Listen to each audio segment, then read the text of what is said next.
alongside Kitty White. We are here at the opening round of the 2022 high school bowling season. It will be your Harlan Cyclones versus the Tri-Center Trojans. The Tri-Center Trojans.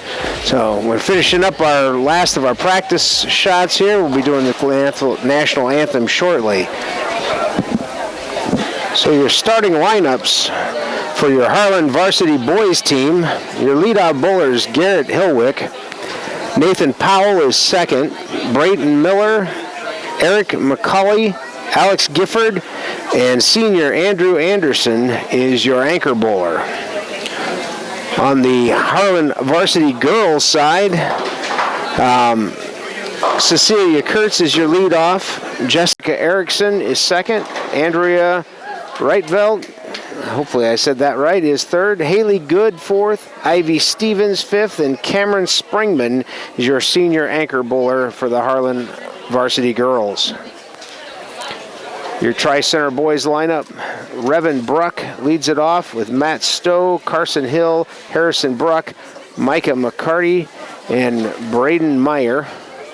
And your Tri-Center girls team, Alexis Swinarski, Olivia Bandow, Abigail Shutt, Asha Goodman, and Shay Hopp. I apologize for any mispronunciations I had there, but so we are complete with our practice shots, and we should be going for the national anthem here in just a moment. Local Cyclone coverage on HLTV Channel 15 is brought to you by Keast Auto Center in Harlan, Iowa, Shelby County Farmers Mutual and Century Farm Insurance, Hanson House Senior Living. Experience life, experience Hanson House. Conducting Swampler is a proud supporter of the Harlan community, education, and student activities. We move your business forward. United Bank of Iowa. The difference is here. Member FDIC. Paulie Jones Funeral Home, longtime supporter of Harlan community athletics and events. We're your station for Western Iowa sports. Cool Gold 105.3 FM, Tano D in Harlan, Iowa. Family Service Community, SCSB. Dr. J's Family Eye Care, longtime supporter of Cyclone Sports in Harlan. Peterson Family Wellness Center and Lewis Family Aquatic Complex. Live well. Cyclone Lanes, great family entertainment, including bowling, sandwiches, and homemade buttercrust pizzas. Okay, we are going to go ahead and get started with the first round of bowling, which is going to consist of 2 individual games. There will be a short break before we start the Baker format.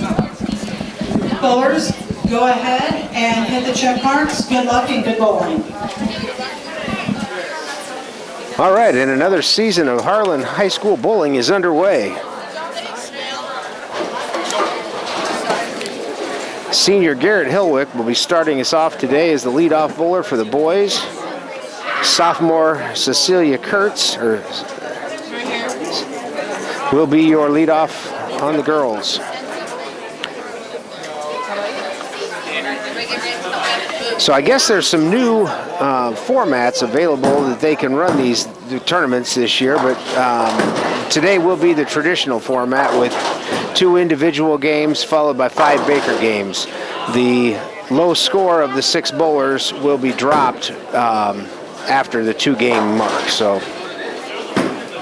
Garrett Hilwick let us off there, took off the left side, gonna try and clean up on his spare here.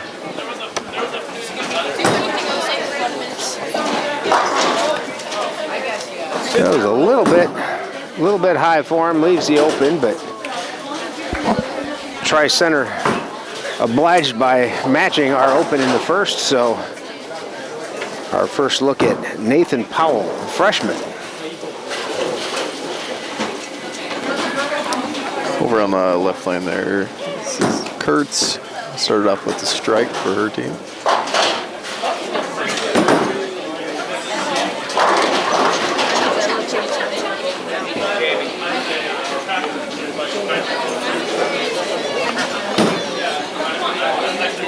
And Erickson has got to clean up the 1-2 on her spare.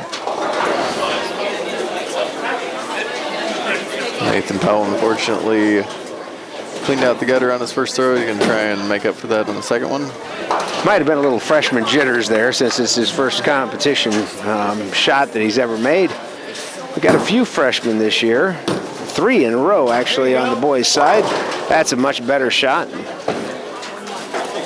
Ended up getting 7.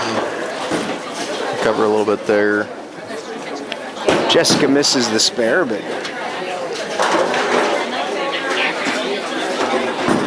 next we have Brayton Miller. And Andrea Wrightveld just threw a nice Brooklyn strike on lane 3.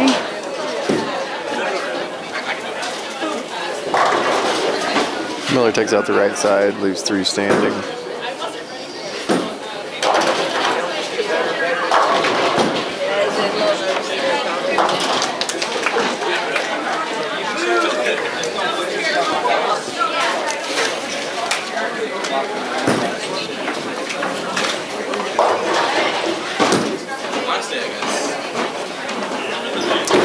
Takes out the 7 pin, leaves the other stand. Ooh, and another strike on the girls' side. Ralph took Haley Good. Haley is a junior, but I believe this is her first year of bowling, so that's her first shot in competition, and starts it off right with a strike. Eric McCauley's up. Ends up with a 7-9-10 split, or 6-10. The 6-7-10 actually, and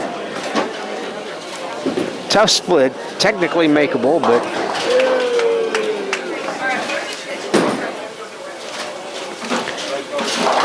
Tri-Center's looking kind of tough here. They've put together 3 straight spares. And another strike on the girls' side for Ivy Stevens, also making her debut as a junior.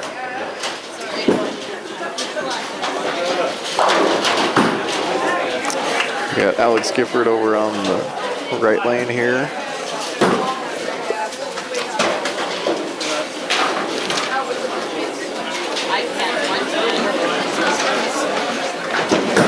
Alex looks to be a rather tall young man. They don't list the heights here, but I'm pretty sure he's taller than I am. Probably at least a good 6'4". Ends up leaving 2 pins there. Cameron Springman's up over on the left. And Cameron throws a nice strike. She is your senior leader and certainly the most experienced of the girls' team. Had 5 strikes in the opening frame there for the girls. That's pretty darn good, considering that we've got at least 3 of them that are first-timers. Alex misses his pickup. First shot of the year for senior Andrew Anderson. Andrew has been a starter since his freshman year.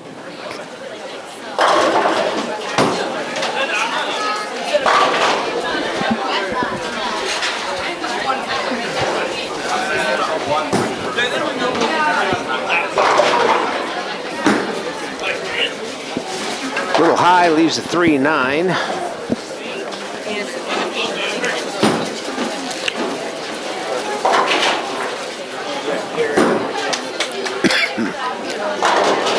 Cecilia Kurtz, is it?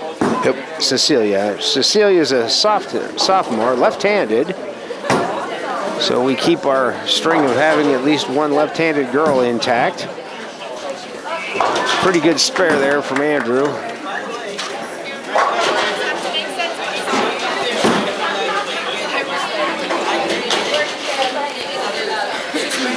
Garrett Hillwick took out the left side on his and did not pick up his spare.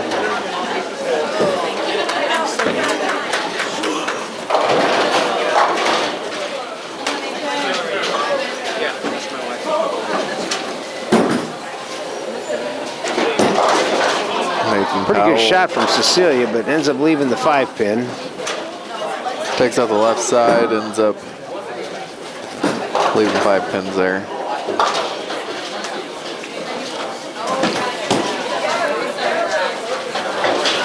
Yeah, we got a pin down on lane 4. We'll have to get that respotted.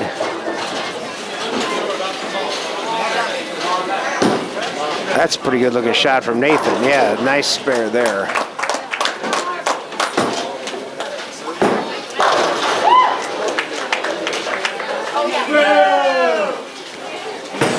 Miller's up now.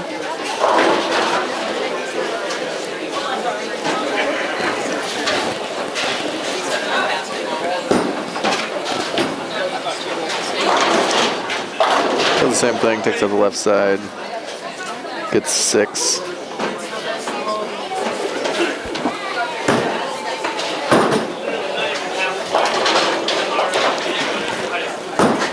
Jess Erickson gets a little too far to the right, but does manage to get the 10 pin out of it.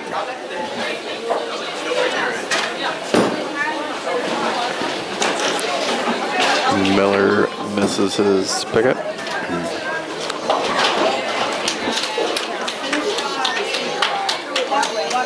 Next we got McCauley.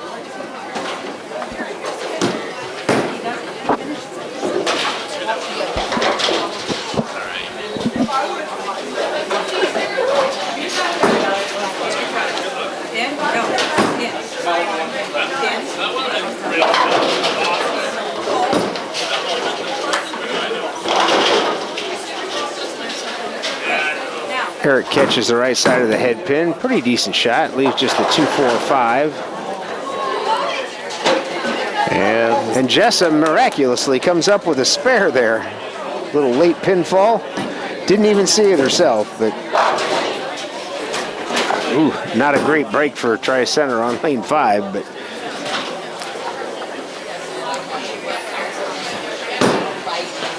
Coley's got a good shot there. Misses by just a little bit and takes that one. Ends up with 8. Andrea throws a nice, catches the head pin good, but ends up leaving the 5-10. Tricky spare, but makeable. Gifford's up.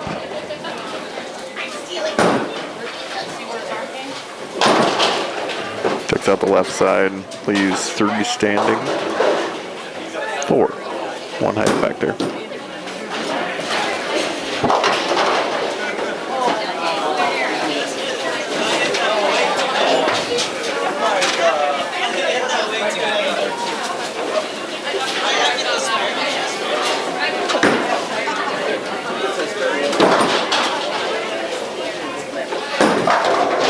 Haley Good threw a really nice looking shot, walked right up into the pocket and left the 5-8-10. Gifford picks up 2, leaves 1 standing.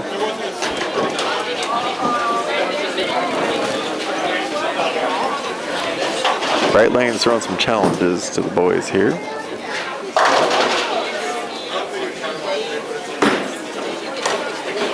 I'd say the same for the girls too. After their strike series on that first frame.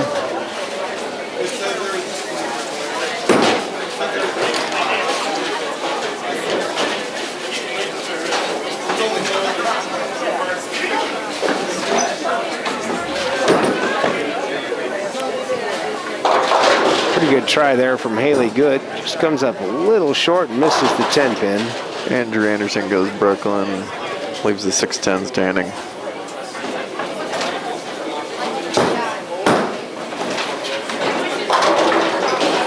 The two-handed style that some of the Tri-Center boys are using that didn't yield much there with a double gutter. I think we'll have to get a score correction out of that. Might want to. Andrew picks up his spare. Got Hillick up on 5.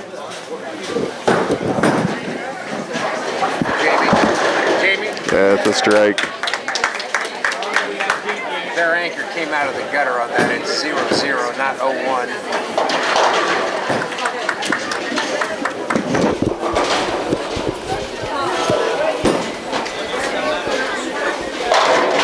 Got a strike over on lane 4 for Ivy. That's a double for Ivy. Great start to the season. Powell takes out 7 on his first throw.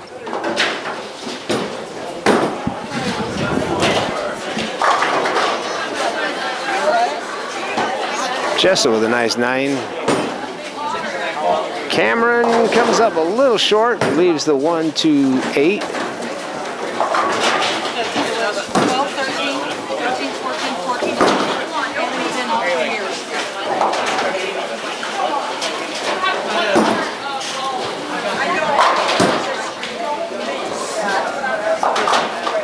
Good spare there for Jess Erickson.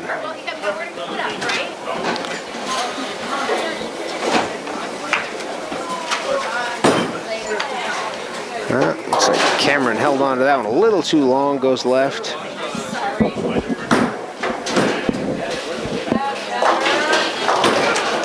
Pretty good looking shot there for Brayton Miller, leaves just the 5 pin.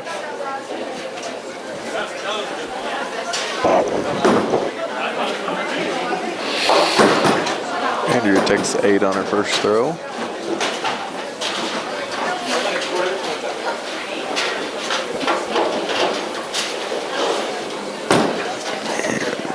And Brayton looks good to pick up his first spare of the season. Way to go, buddy.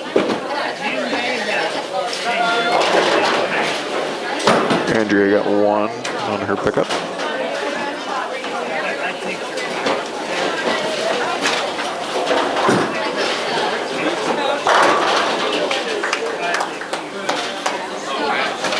We got McCauley up. Good looking throw, takes out the right side. Leaves 4.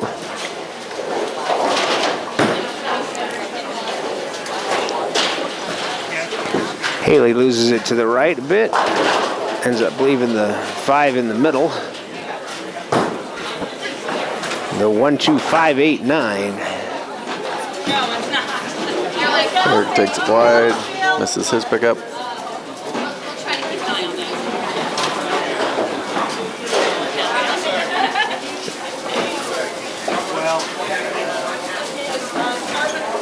Gifford's up next. Getting some consulting from the coach. Oh, pretty good try there for Haley Good. Ends up leaving the 5 pin, but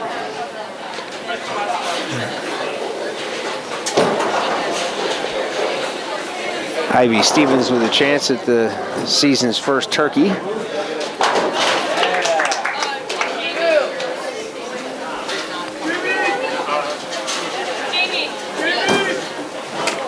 Not going to be on that one, but Gifford almost gets a strike there. Leaves the 5 pin wiggling.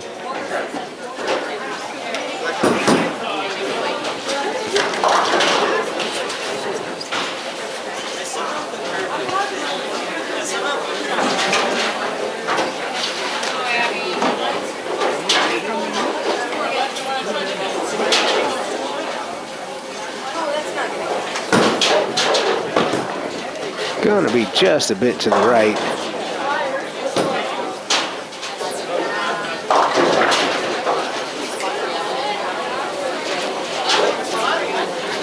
Andrew's up next.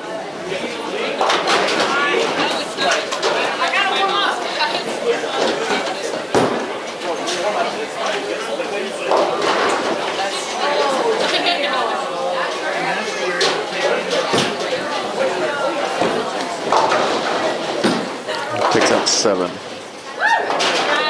Kind of an unlucky leave for Andrew, 2-7-8. And Ivy Stevens stays clean, picks up the tough spare.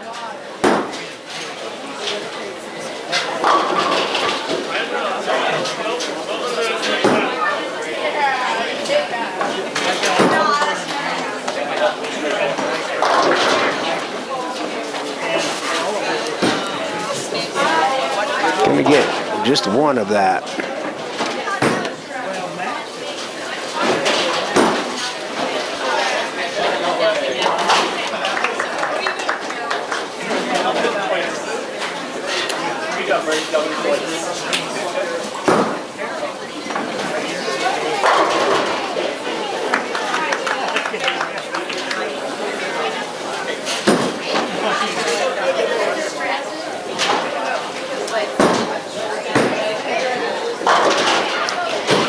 Cameron's bringing with her first throw.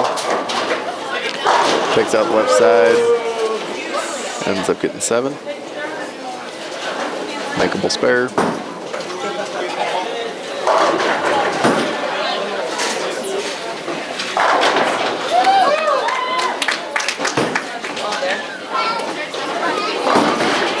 He'll look up over. Goes for spare. Garrett chops the head pin off the 1-3-6. Boy, the smell of food in here today is amazing. I tell you, the food here at this bowling center is some of the best I've ever had anywhere, and there is no absence of it today. They had a great cover there from Cameron Springman on the 3-6-10. Ooh, oh, good shot there from Nathan Powell. He's just the 4-pin. You got it. Clean it up.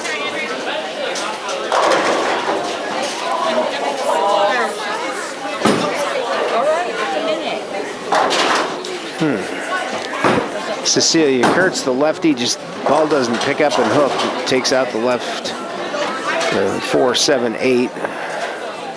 Paul going to pick up his spare. Let's see if he does. That's right on the money. Good job.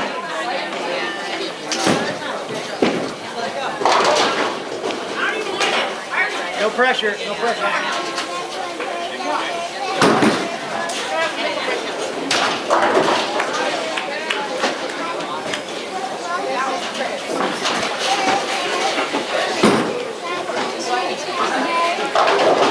Better looking shot for Cecilia, but leaves 2 of them standing.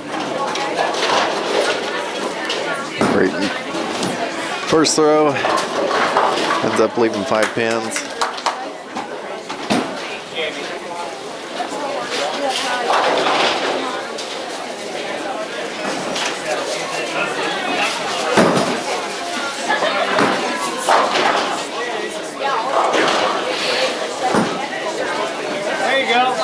That's a nice pickup there for Brayton.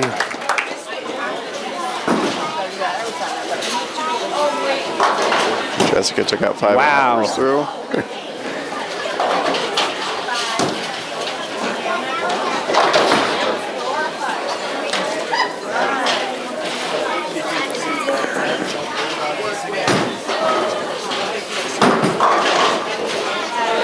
Nicole ends up getting 7 on his.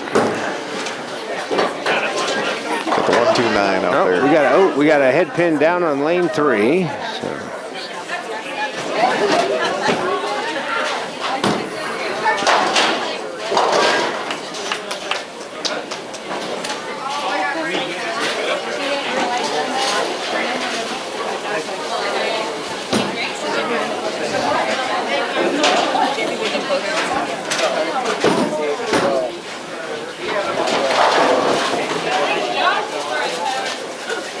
Good looking shot from Andrea. Leaves a 5-pin. That's a nice makeable spare. And we get to see Joe run down and get the pin off the deck.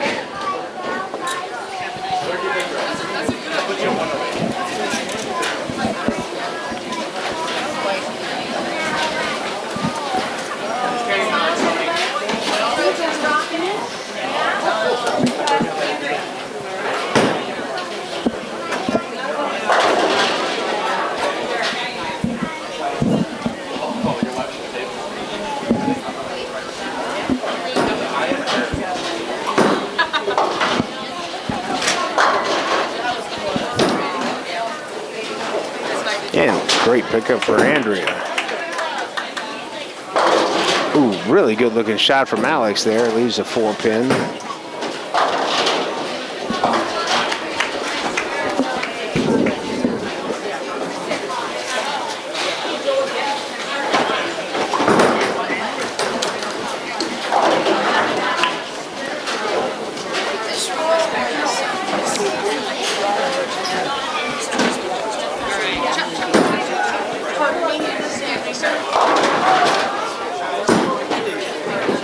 Haley with the Brooklyn 3-pin.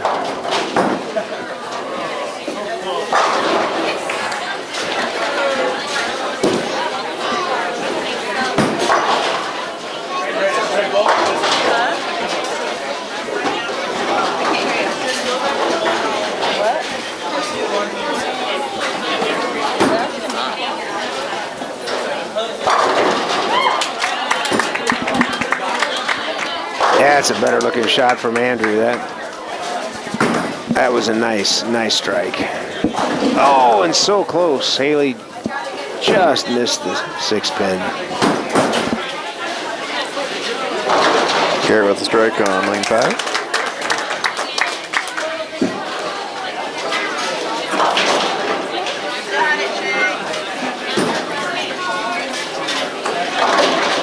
Oh, and another strike for Ivy. That's 3 out of 4 with a spare in the middle.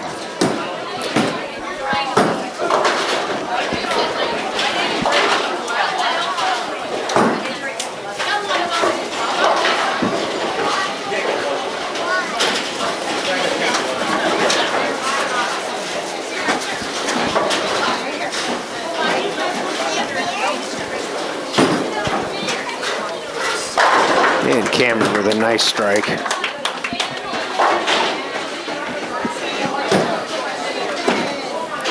Powell misses his pickup there. Ends up with 6. Cecilia lost one in the gutter there.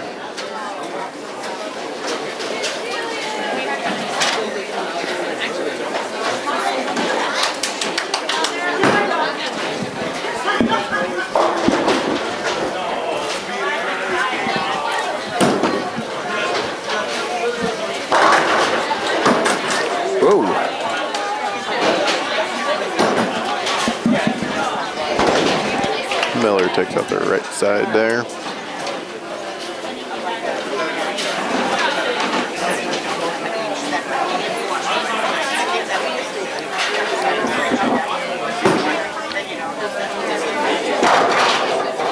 Oh, and an almost backdoor spare for Cecilia. Leaves just the head pin for a 9 count. Miller cleans up everything but the 5-pin.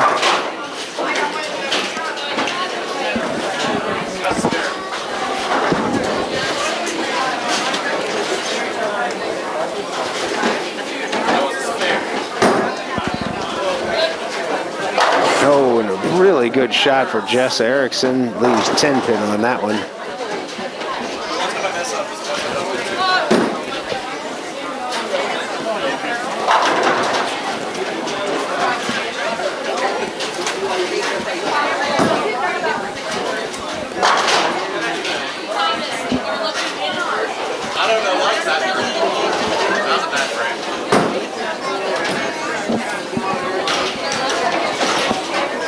Jessa and Eric both missed the right side spares there.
Alex gets 8 on his first throw.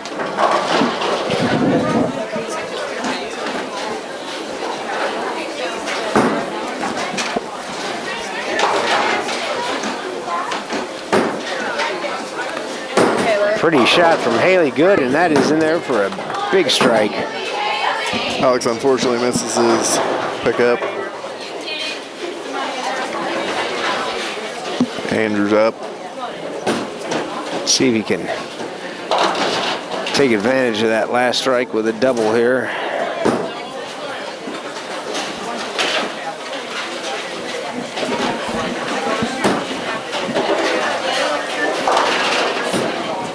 Ivy might have carried that, but ends up with a 9 count. Andrew comes in a little straight, ends up leaving the 3-pin.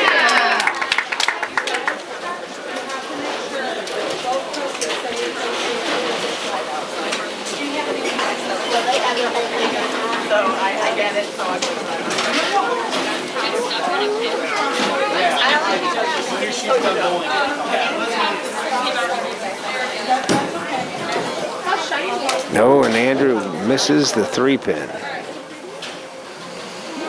Ball hooked a little early. I don't think he was expecting that. Well, that completes the 5th frame for both teams on the boys' side.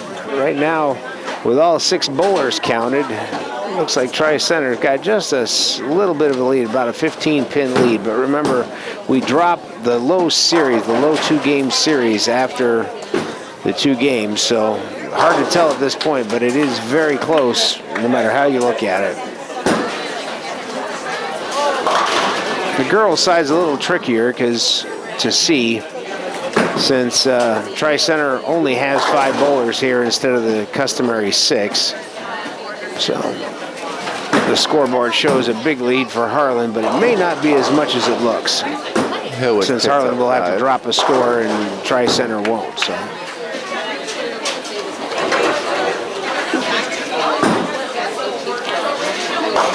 Ooh.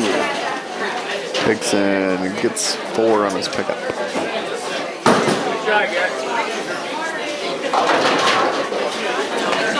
And they're still falling for Jesso. Winds up with 7 on that.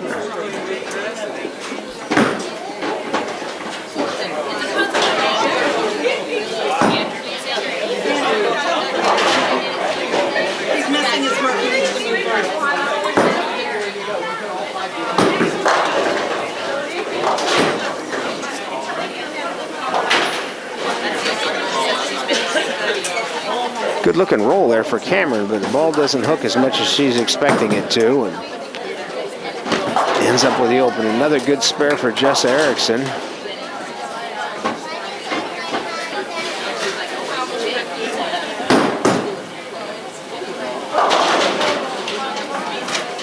Powell ends up leaving 2 on his throw for the pickup.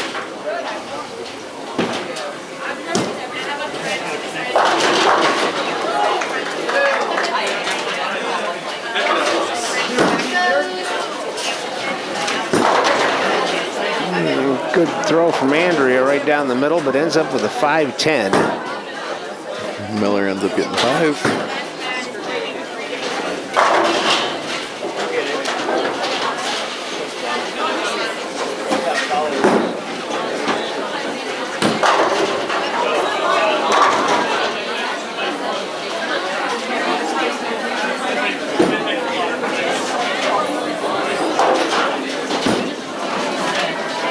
Miller comes across himself, doesn't get any on his pickup.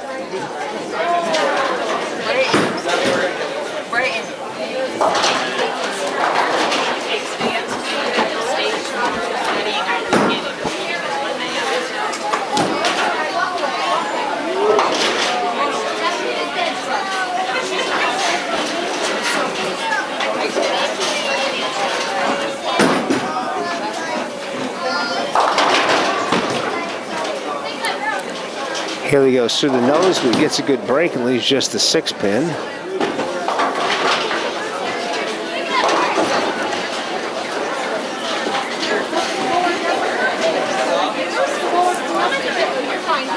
Eric ends up getting 8 on his first throw.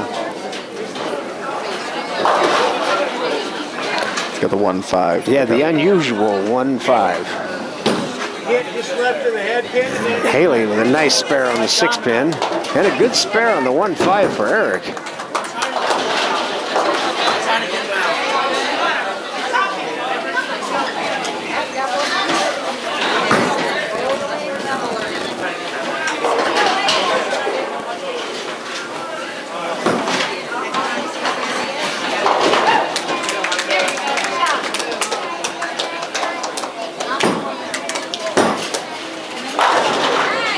Yet another strike for Ivy Stevens. Alex takes out 4 on his first throw.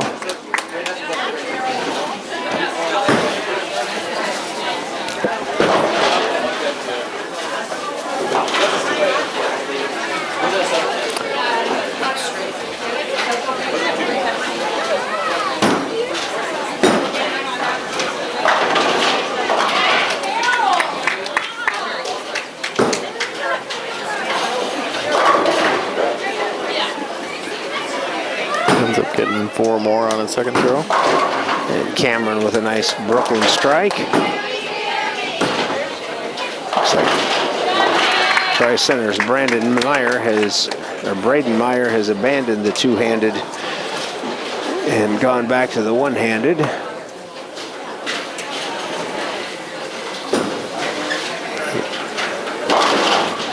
Andrew with a nice throw, but ends up only getting 7.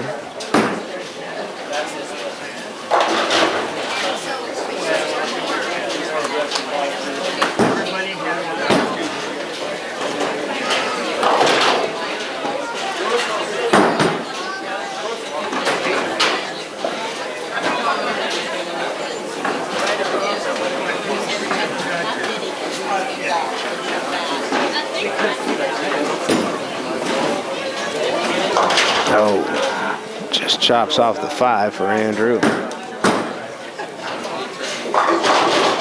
Garrett with the backdoor strike. You gotta love those.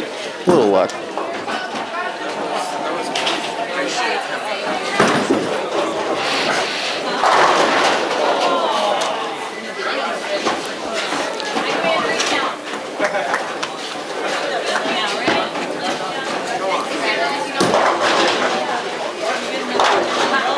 Powell chops off the right side.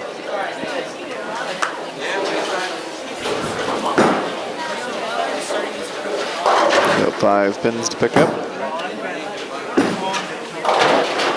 Jessa with a great mixer strike. Her first of the day.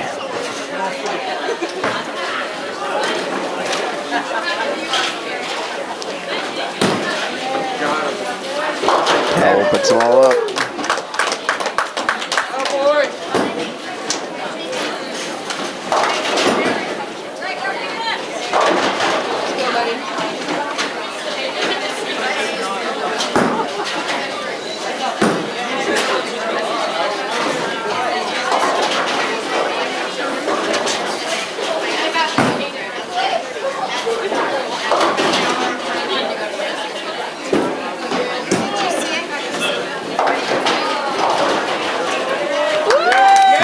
Strike.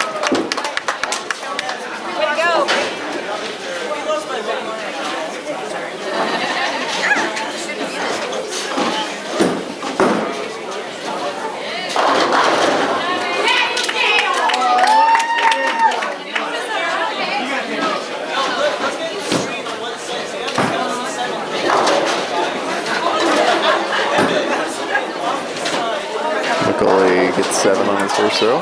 Beautiful shot from Haley Good for the strike in the 7th.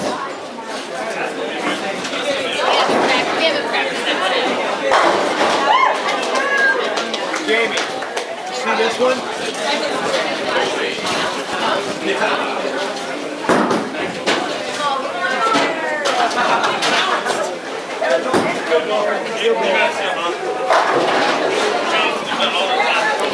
Just a 10-pin there for Ivy Stevens. She's really on a tear. If she can cover this and stay clean, she's going to be starting with an awfully good game. Eric goes open, and Gifford gets a lucky 6 out of that. And Ivy picks up the 10-pin.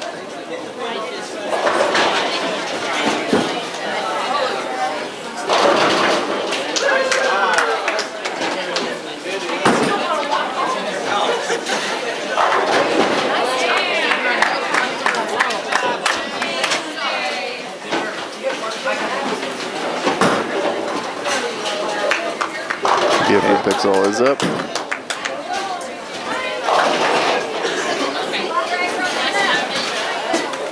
Cameron comes up just a little light, leaves a 5-pin.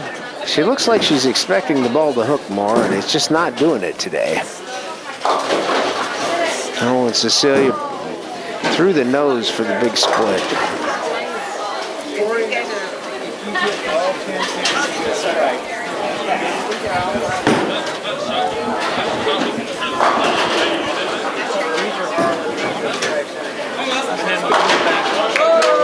Andrew with a strike. A little Brooklyn action there for Andrew.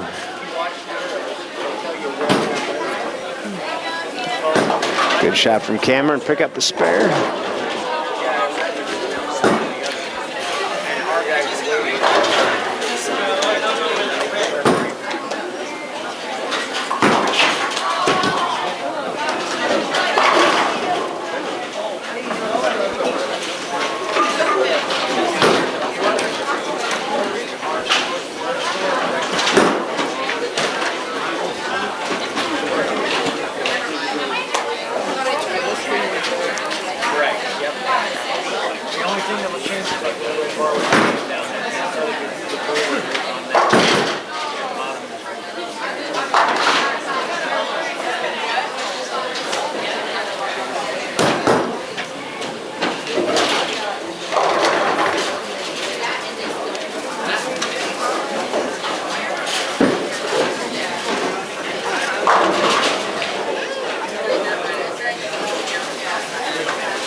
Steps up.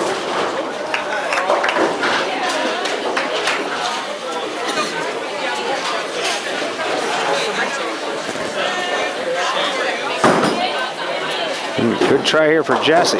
Oh, very close. Thought she had a shot at that spare. It leaves just a 10 pin. Hell, look at the Brooklyn strike. That's a double for Hillwick.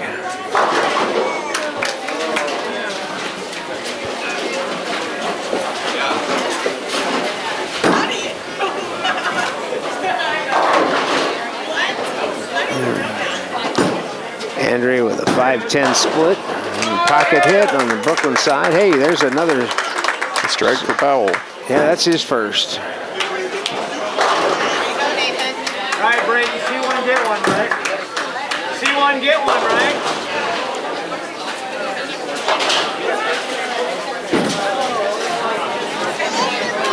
Oh, good try there from Andrea on the 5-10. Miller's is looking good. Ooh, get the split out of it. The pesky 3-7.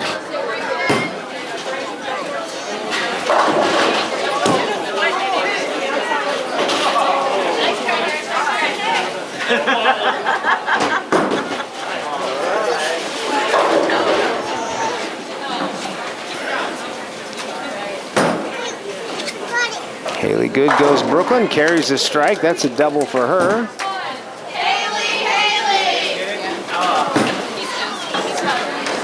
Miller ends up leaving his open.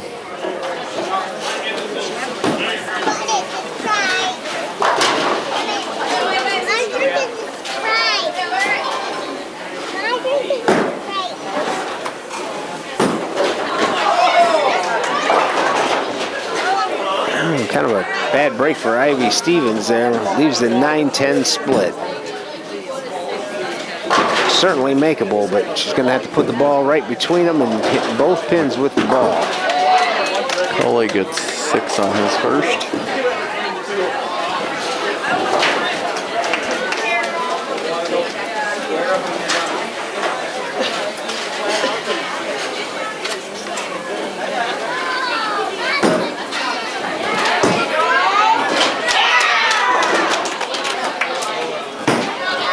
Picks up 3 of them.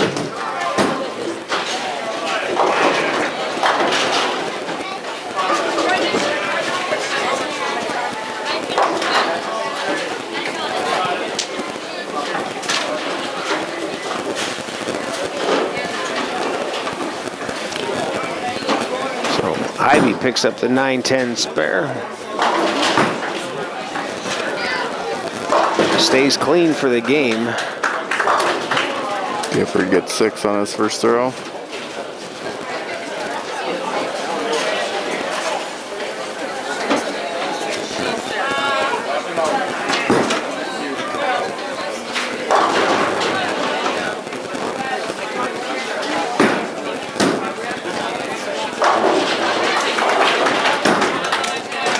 And Gifford tosses his in the gutter.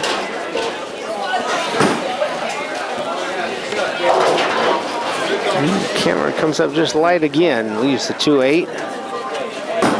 She's sitting back against the wall down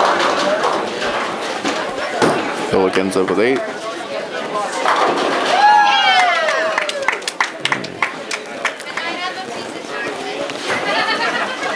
Tri-center Shea Hop throws the 3-bagger. Andrew leaves the 6-10.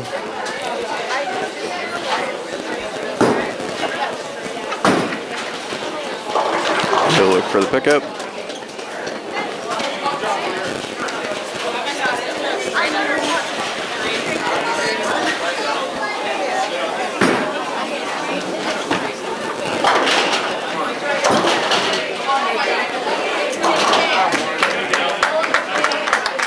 Andrew runs down the 6-10.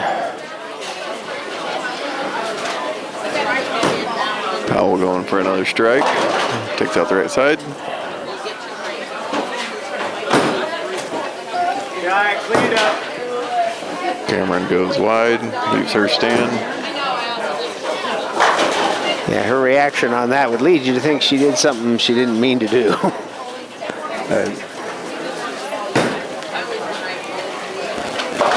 Powell got 5 on his first throw. Goes to the left this time.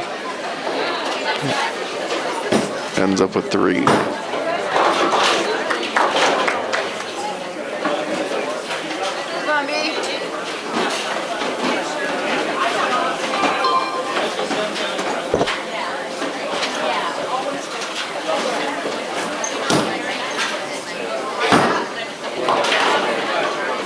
Miller goes and takes out the right side. He gets 6.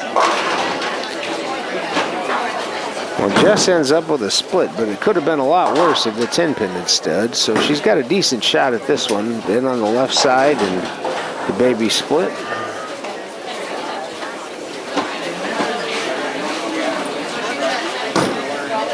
Brayton's got a little tougher task. He's just going to get the 2 on the left.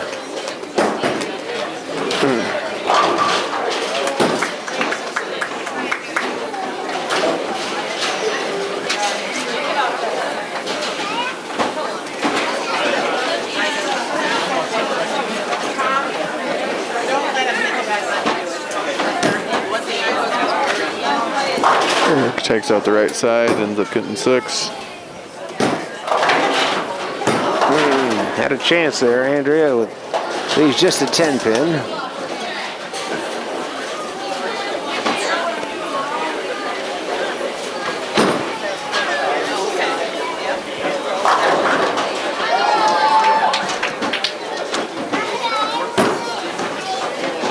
Ooh, there's a great shot, and Andrea covers the 10. McCulley goes and takes out the back 3.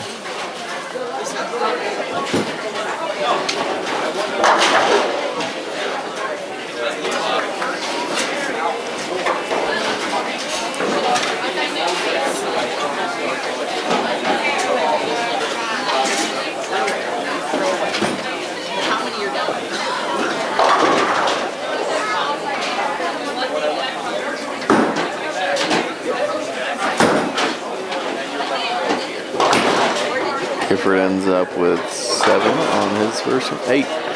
Leaves a 1-2. Good looking ball from Haley Good, leaves a 10-pin.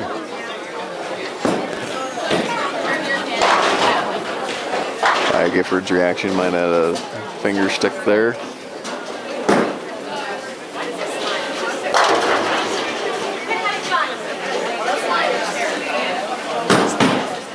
Goes for the pickup. Hey, good spare for Alex. And a nice 10-pin cover for Haley Good. Andrews up to finish off the 9th frame here. Still a tight race. Tri-Center's leading for the boys according to our 6-person score.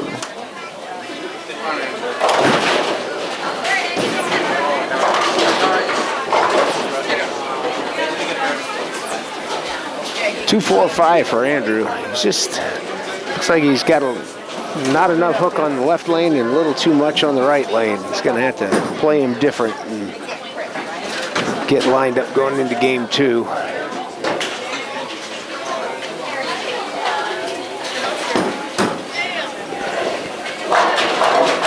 And Ivy Stevens stays clean through the first 9 frames. Andrew takes a little bit to the right, ends up only getting 1.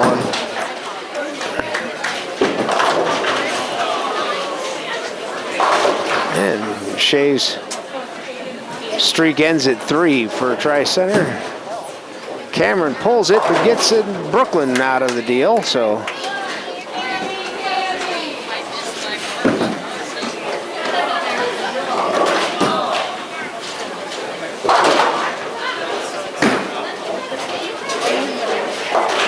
That leaves Ivy Stevens as the only bowler in the house with a mathematical possibility of 200. And she's going to have to get a strike the first ball in the 10th to have any shot at it. So.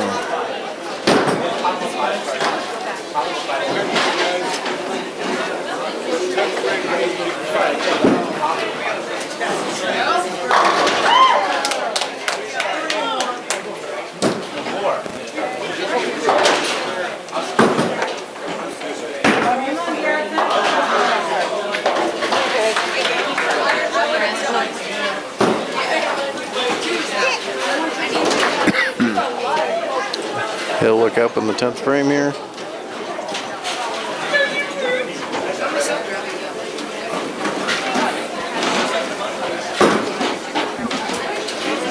Good looking shot there from Garrett.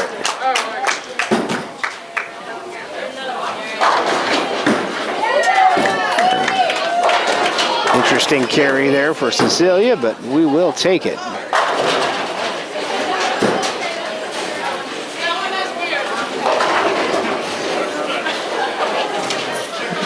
Reverend Bruck for Tri-Center finishes 133 in game 1.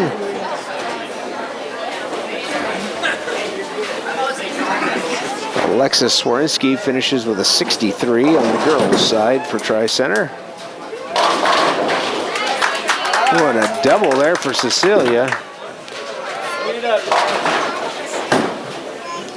It's funny how a game can turn around in the 10th frame like that.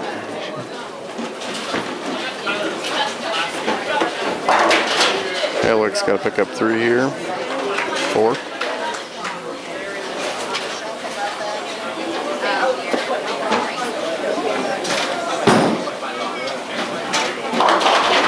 All right. And he does. He's going to finish out with a 155.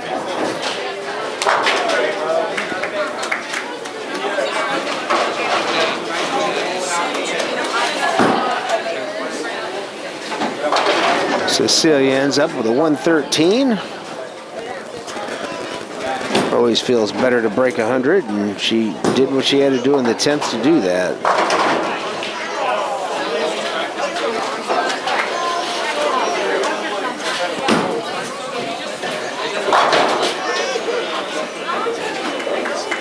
Olivia Bandow shoots a 91 for Tri-Center.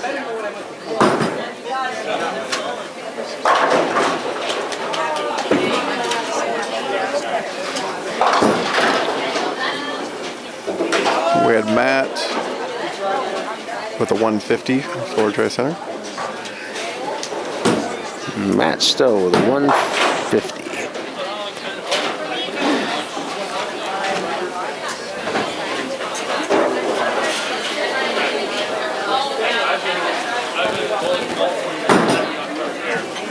Jess on the 7-pin, just misses it. Still ends up with a 124.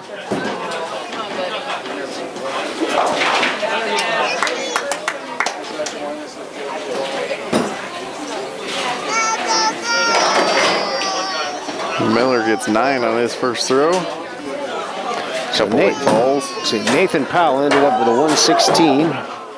What in the heck happened there? Tri-Center, we ended up with the ball running down the center between the 2 lanes. I think a thumb stuck.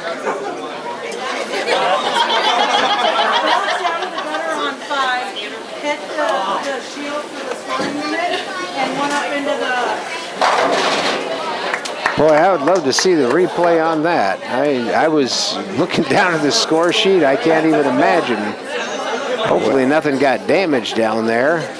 Hit the lane, then the gutter into the ball return, then bounced up and around and back into the other gutter.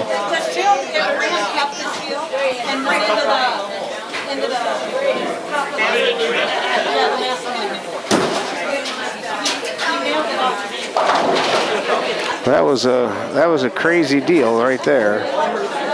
So freshman Brayden Miller finishes with a 99.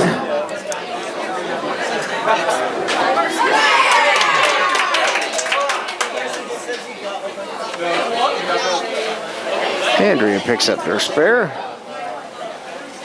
Carson for Trey Center ends up with a 135.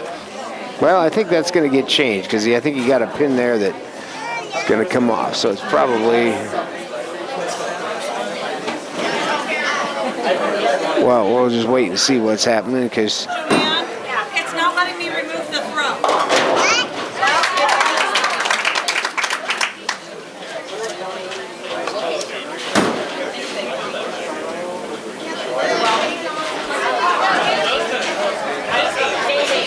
okay, so back to the, while they sort this out on the boys' side, on the girls' side, looks like Abigail shot a 178. That's a pretty respectable game. And Asha Goodman ended up with a 122. Both for Tri-Center.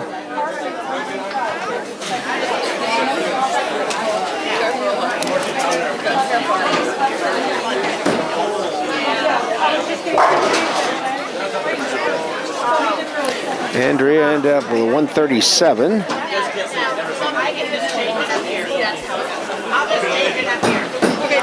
McCauley's up now.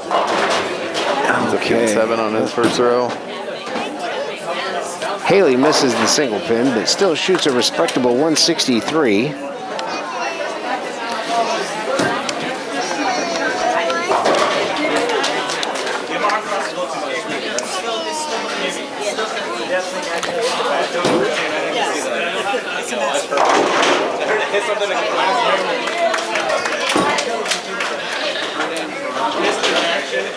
McCauley misses, going to finish him out with an 85.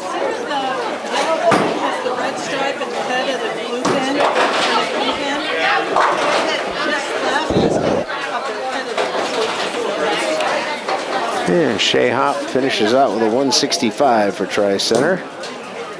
Here's that Harris for Tri-Center is 127.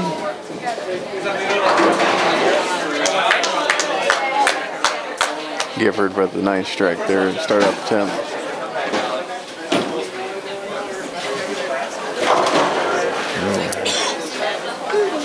Ivy's faced with needing 8 out of the,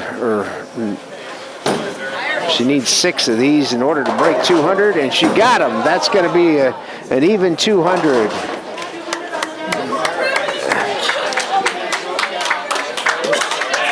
Not a bad debut at all right there. Gifford gets 7 on his first or second throw of the 10th.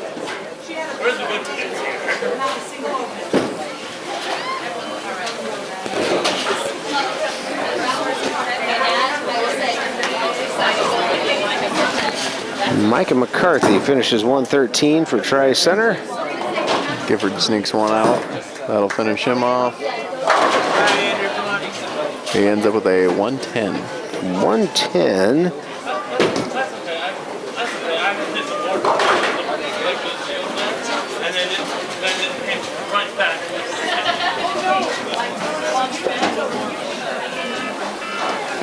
Andrew on his favorite of the 2 lanes.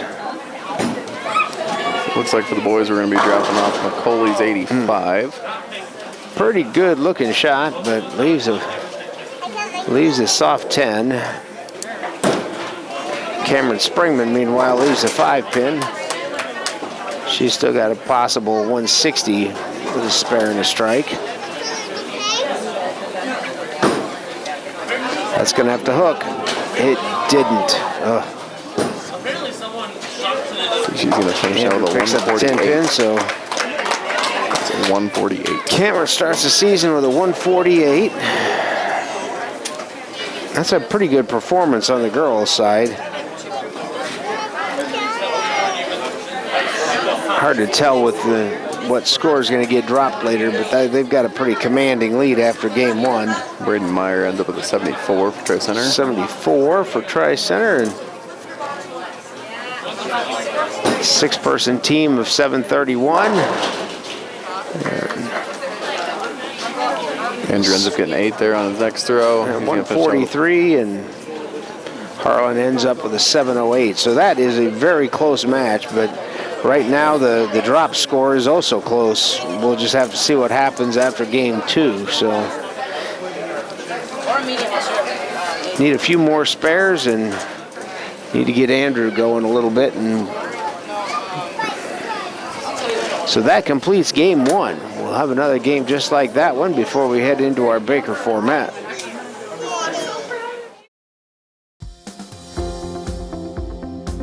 At United Bank of Iowa, the difference is here. Conveniently located at the corner of Highway 59 and Pine Street in Harlan, you'll always find a smiling face to greet you and help you with all your banking needs. We offer competitive rates on deposits and loans, and the latest in technology with our online and mobile products. Come and find out for yourself why the difference is here at United Bank of Iowa. Member FDIC.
And here we go to start game 2. Cecilia will lead us off from the left side. She finished real strong at the end of game 1. Let's see if she can start game 2 the same way. That's a good looking shot. Catches the head pin, but leaves a 3-5.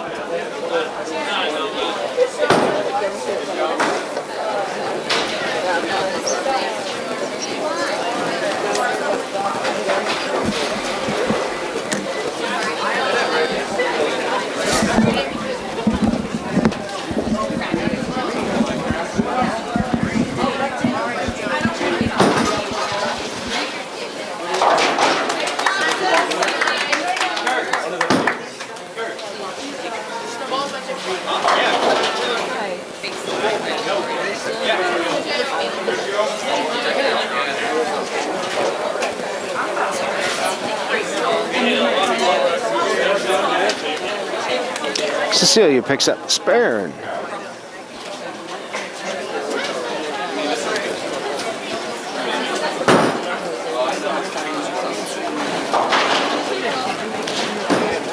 Chessa loses it to the right a little bit.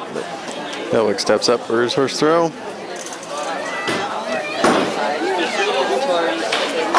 Check out the right side. End up getting, appears to be a 7. Leaves a 1-2-4.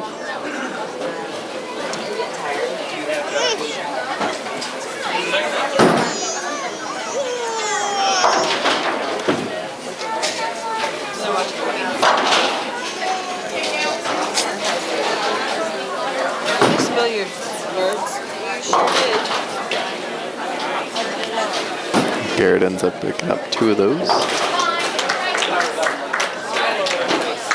One of them, actually, sorry. Every single one. There's a strike for Andrea.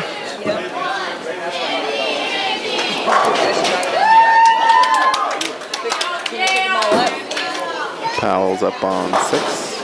I know. Pick them all up. Put them back in there. And then throw them in the trash. Come on. Yep. Foul takes out the right side. Here, do the best you can. Ends up with 3. Put them all in the pile.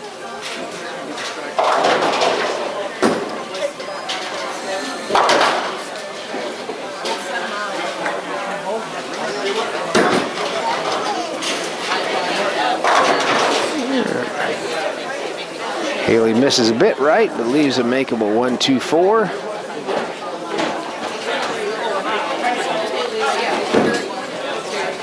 Better shot for Nathan, and it's a good cover.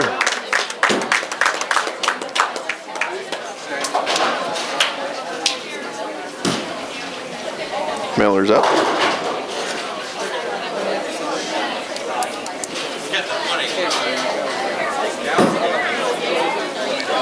A little overcompensation there for Haley, and misses everything left. Miller takes the left side. Ends up with 6.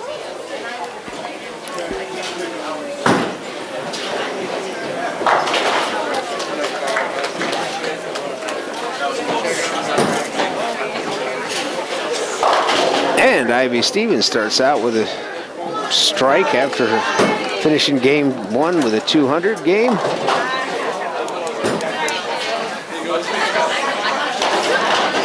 Miller gets 2 on his.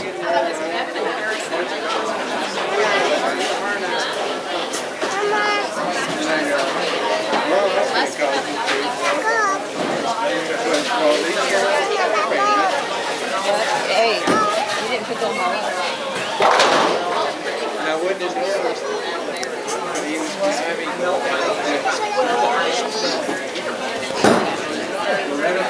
McCullough's going to go to the right side. He's going to get 5 for his throw. Looks like Cameron's having a little trouble with the Tri-Center's lane courtesy here. And looks like he has stepped off the approach.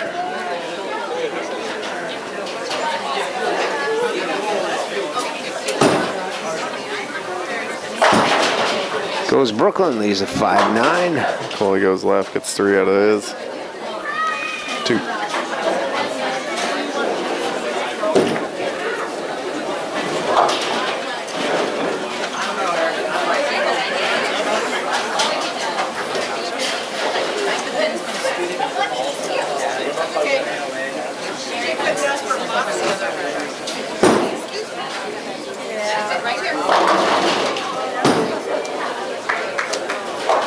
Good cover there from Cameron.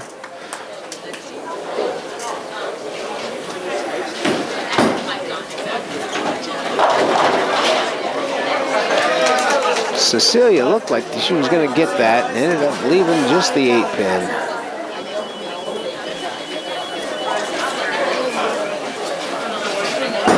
Gifford to go for the pickup, and he gets it.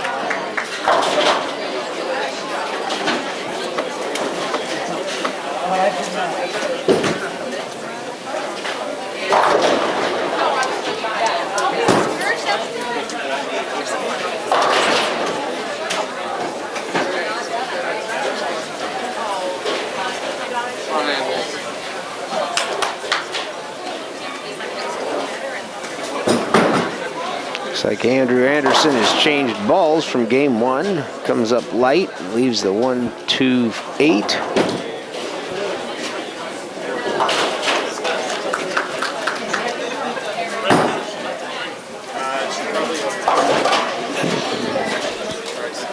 Jessica catches the head pin, but still leaves a couple behind. Andrew goes for the pickup and gets it. Better shot from Andrew, gets the spare.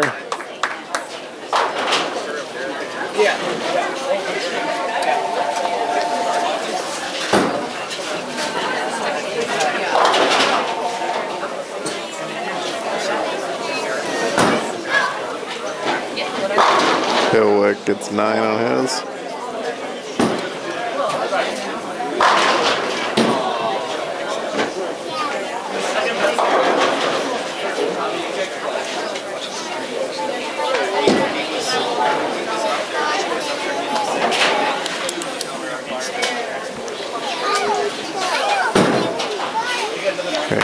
Pickup. Spares out.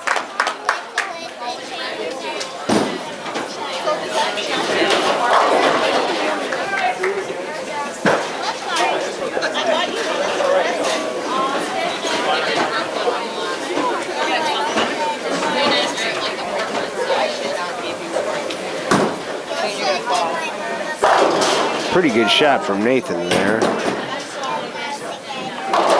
Leaves just a 4-pin. And Haley Good comes up a little light. Leaves a 2-4-5.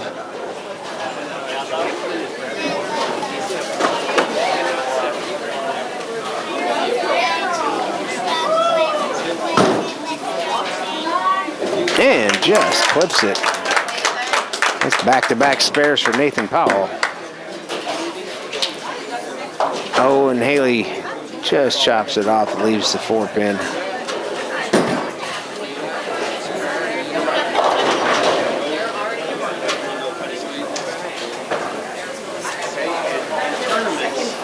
Miller's up.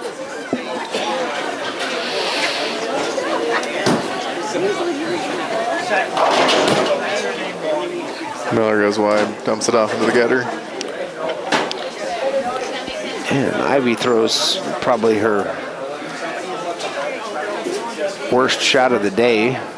That keeps them all in a group in the middle, so decent chance for a spare here.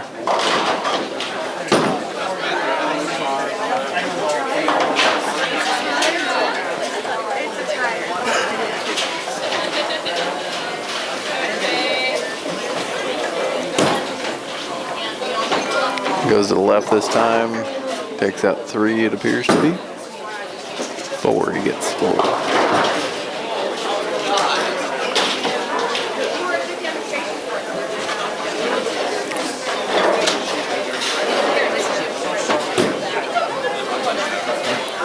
And I believe that is Ivy's first open of the day. McCauley gets a strike.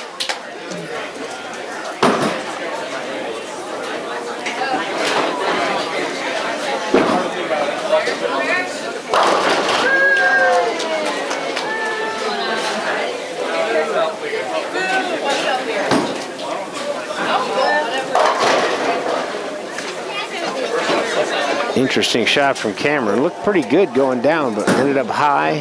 Almost left a split, and then just the 7-pin. Gifford goes left, takes out the 7-pin.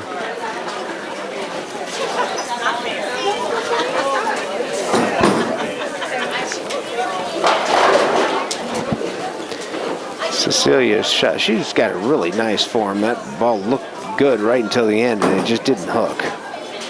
Ooh. Cameron slides by the 7-pin. Gifford's going to take out the left side.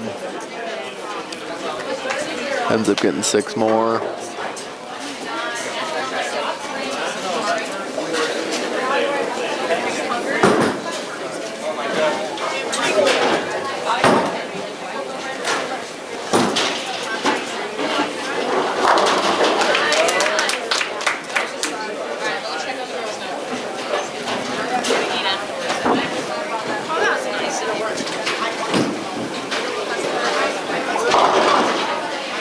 Andrew doesn't quite come in there like he was hoping, ends up leaving the 1-2 and the 8. He looks like he's expecting more hook, and he's just not getting it. It's kind of the way Cameron Springman's been looking today, too. Like she was just expecting more, and it's not quite there. That's a better shot for the spare.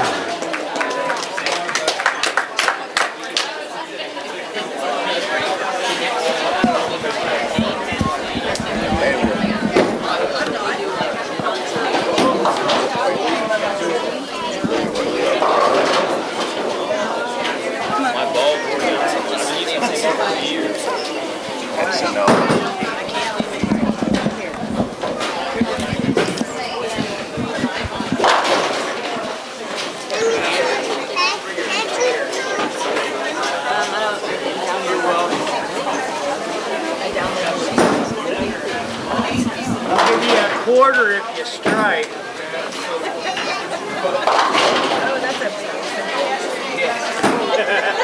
Andrea hits the head pin, leaves the 3 pin behind. Meanwhile, Garrett's faced with the old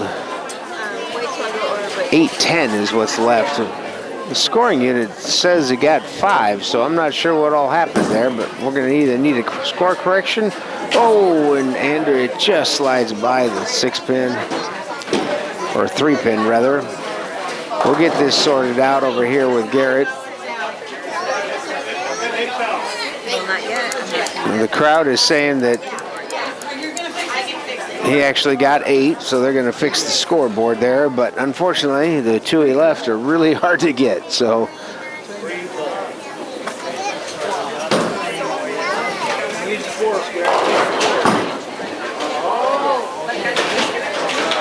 Haley gets 8 on her throw.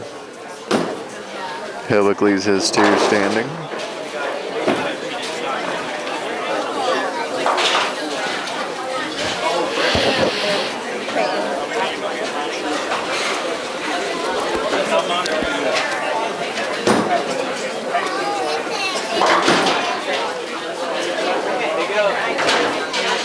and Haley takes out the front pin. Powell goes to the left and only gets 4.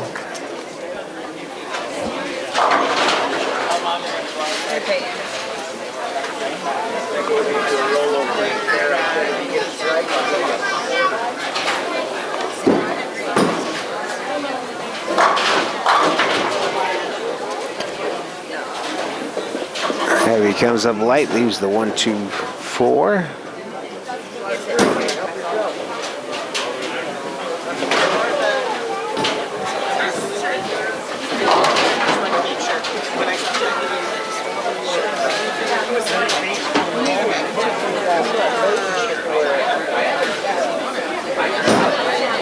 Miller's going to go to the right.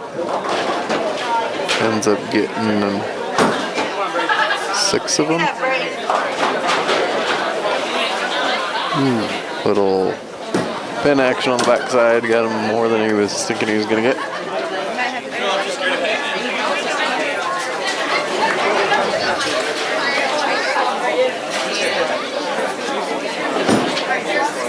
He's going to drop it off to the left that time. Doesn't get any on it.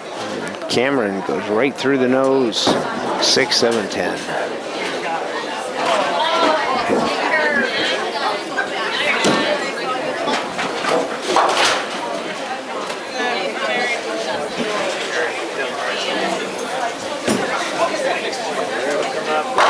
Oh, and a big strike for Eric. It's 2 in a row. Oh, wow, what a try there from Cameron Springman. Just gets the 10, but she was close to picking that up.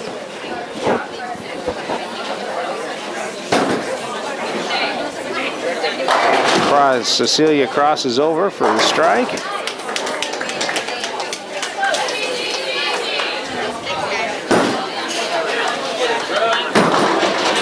Gifford leaves the 5 pin.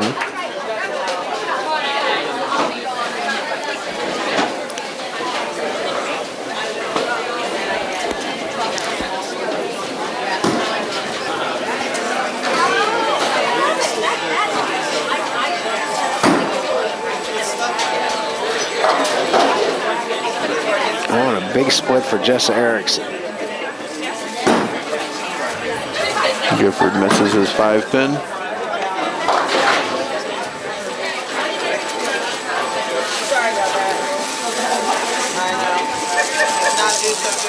Carpet when it gets ground in. Sorry. I just want to get the majority of it so it doesn't get ground into the carpet. You're good.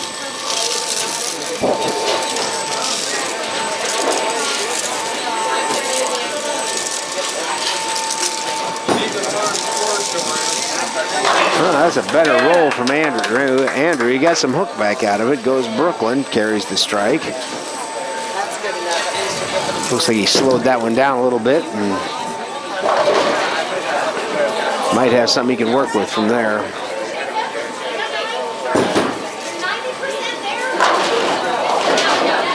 Andrea gets a good 8 count out of that.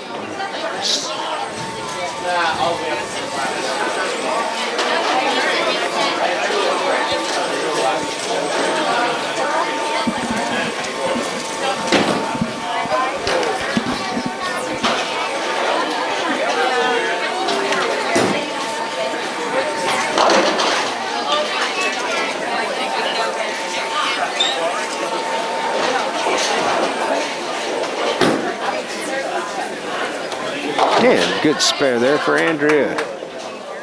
Hill wakes up. And gets a strike. Goes Brooklyn, carries the strike.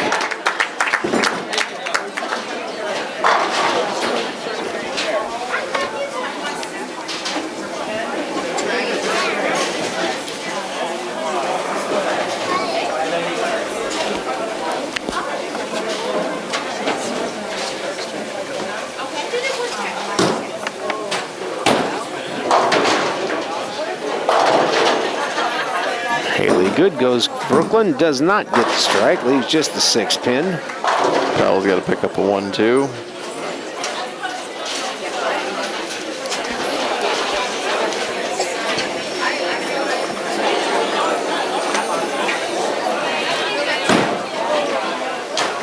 And he misses it.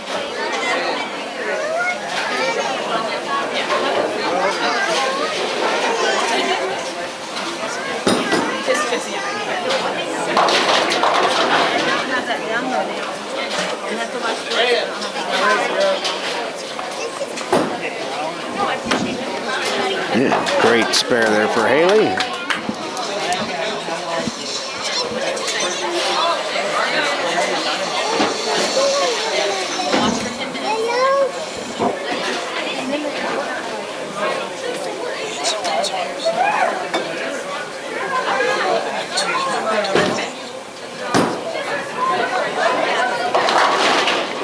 Miller's going to get 8, I believe.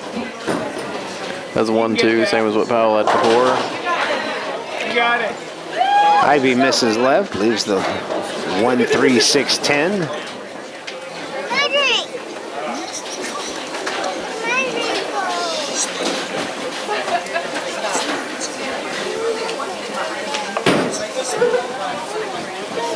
Yeah, misses left again. So after having marks in her first 11 frames, she's had 3 opens in a row. Miller gets his 2 pin, leaves the 1.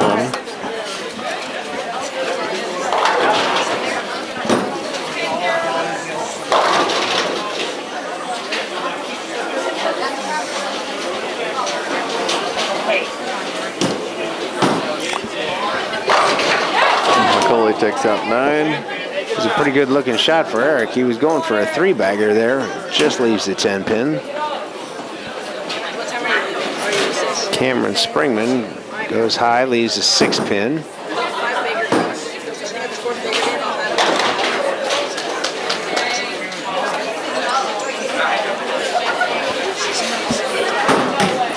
McCauley shot's looking good, and he picks it up. Cameron misses the 6 pin. You can tell it's early in the season. Cameron's a pretty good spare shooter normally. I'm sure by mid-season she'll have that figured out.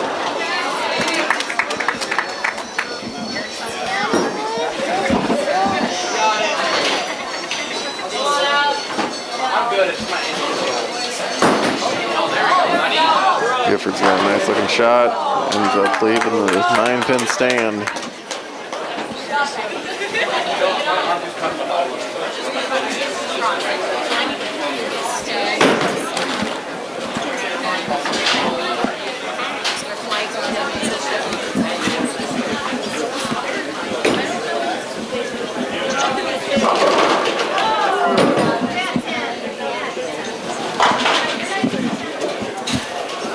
Cecilia held on to it a little too long, ends up crossing over, taking out 3.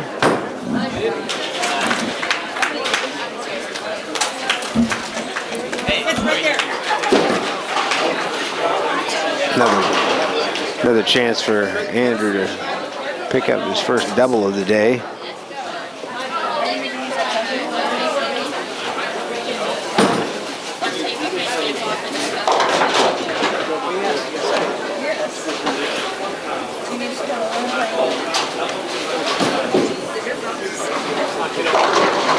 Crosses over. Goes Brooklyn and gets 9.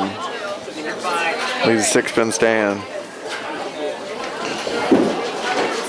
Weebles wobble. You're doing awesome. Great hit. Great 10. You're doing really good. No, I'm not. I'm doing so bad. Here.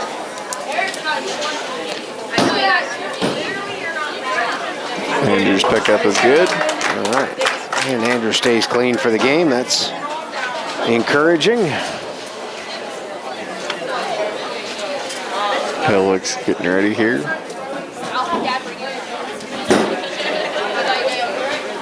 Excellent shot from Hillick. Right in the pocket. And, hey, great shot from Jess Erickson, picking up a tricky spare there.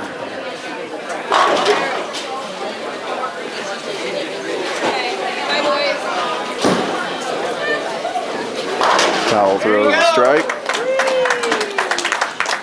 Got a good start to the fifth frame here. All right, Brayton, you're up. Strike. Andrea Lee's just the 1-3 or the 1-2.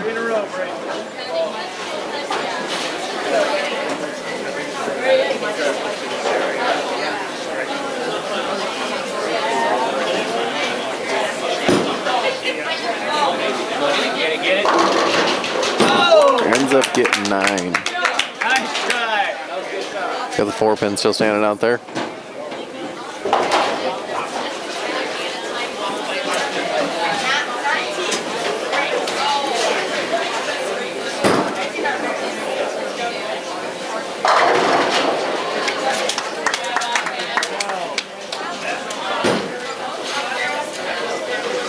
He does pick it up. Great spare.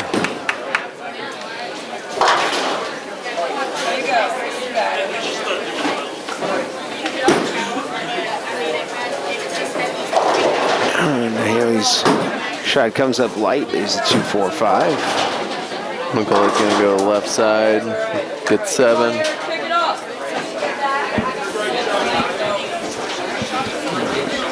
Scoring unit thinks he only got 5. He's on a spare, so that will matter. Let's see if we can get Jamie's attention here.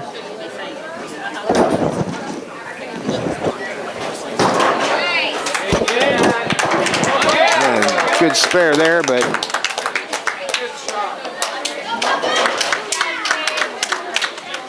we're trying to get their attention so we can get the score fixed. Eric's score there was actually 7 spare, not 5 spare. And he's on a spare, so it does matter. Yeah. All right, we'll try and get that fixed. Gifford's got a strike. And meanwhile, Ivy leaves the 3-pin. I think this would be a good time to get back on the spare wagon for her. No pressure, Shaggy. Oh my goodness, so close.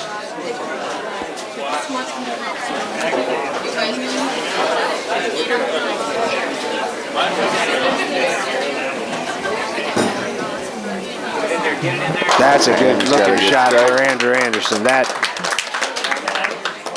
think if he could bowl just on the right lane, he'd be bowling a whole lot better today. The left lane is just hasn't figured it out yet.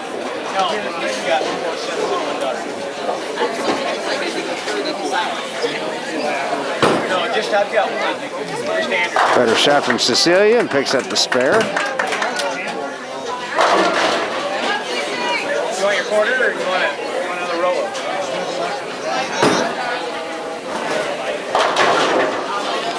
Cameron gets 7 on her throw. Very unusual 3-4-9 split.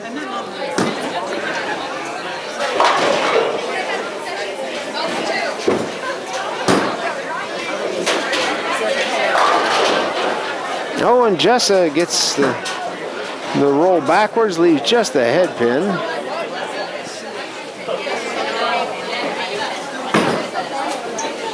Cameron misses her pickup.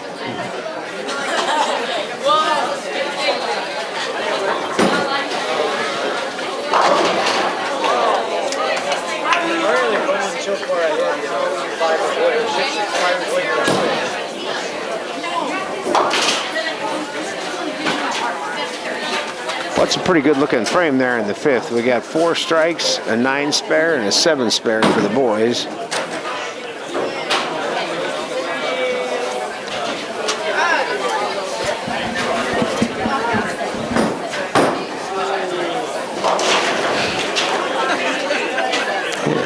Jess is a little off the mark, but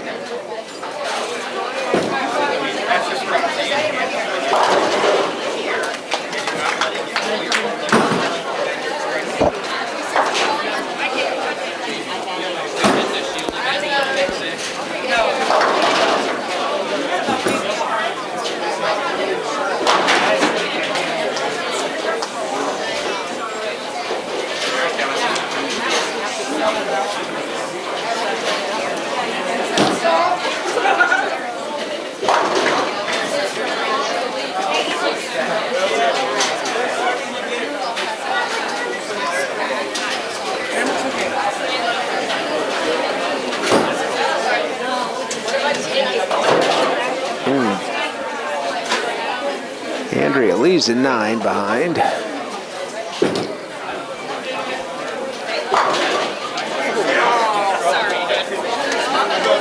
guys.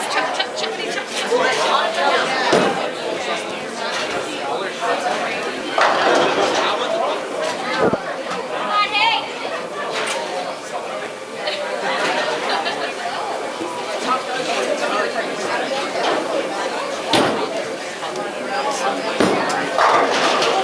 Pretty shot from Haley Good. Comes up a little light, leaves a 5-pin. Pelic took out the left side. Gets 6 out of it on a double. That's a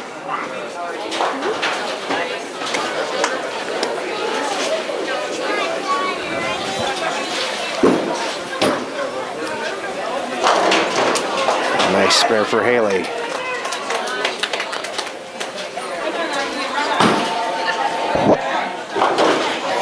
He gets 3 on that one. Ends up leaving the 9-pin.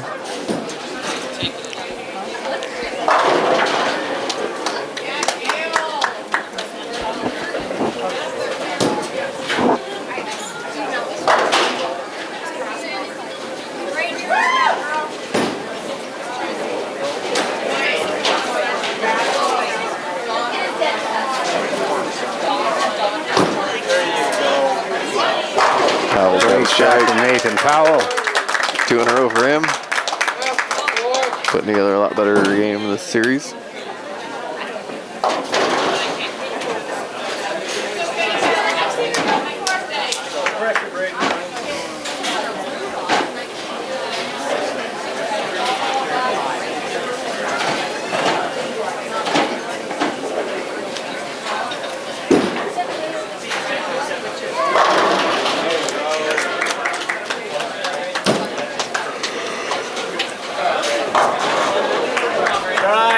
Takes out 7 on that throw.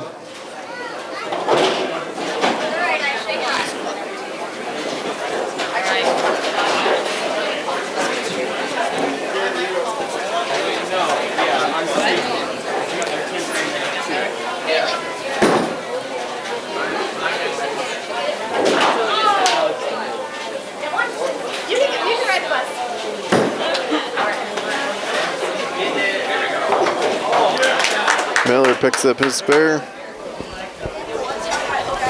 Hey, Jamie, she does not have a 9-pin on lane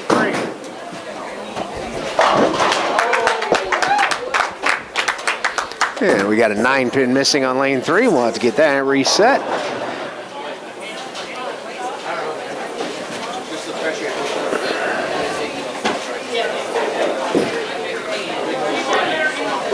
He's going to get a strike.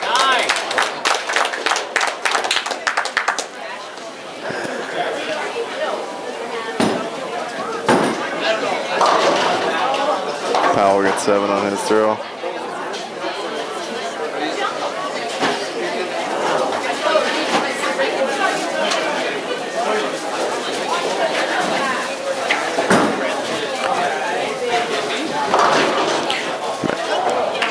Quite sure what's going on with Cameron Springman, but she stopped mid-shot and back talking to the coach. Powell gets his pick up. All right.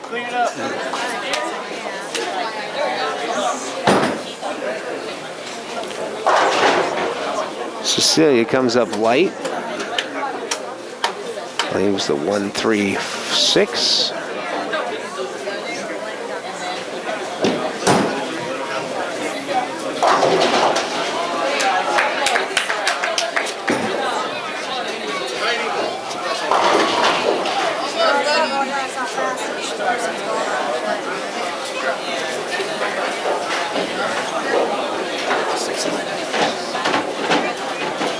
Miller got 8 on his throw. Looks like Cameron's trying some different wrist supports. I'm not sure if she's got some injury issues or if it's trying to affect the way she throws the ball. There's a great shot on the left lane from Andrew Anderson. It's 2 in a row for him. Miller picks up his spare. Boys are starting to get some things strung together. I was about to say that, but I didn't want to jinx them, so. Ain't got much time left, so they're going to have to. Well, they are definitely making up for some of their deficit. To keep this up, they will go into Baker with the lead. So Cecilia with a nice spare on that. And Cameron Springman trips out the 8-pin, picks up the spare.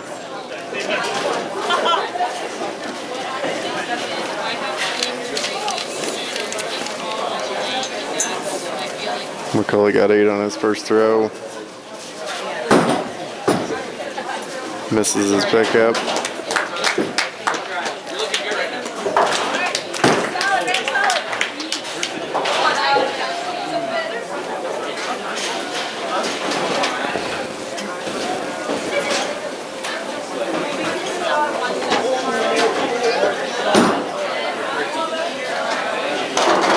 Gifford should have had a strike there. Ends up losing 7-10.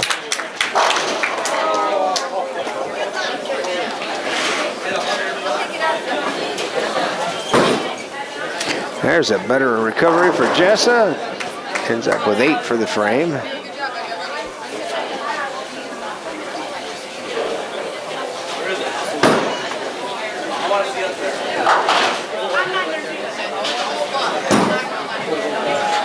Gifford picks up it. Oh. Looked like it was going to walk over there, but it was wobbling. Must have just nicked it.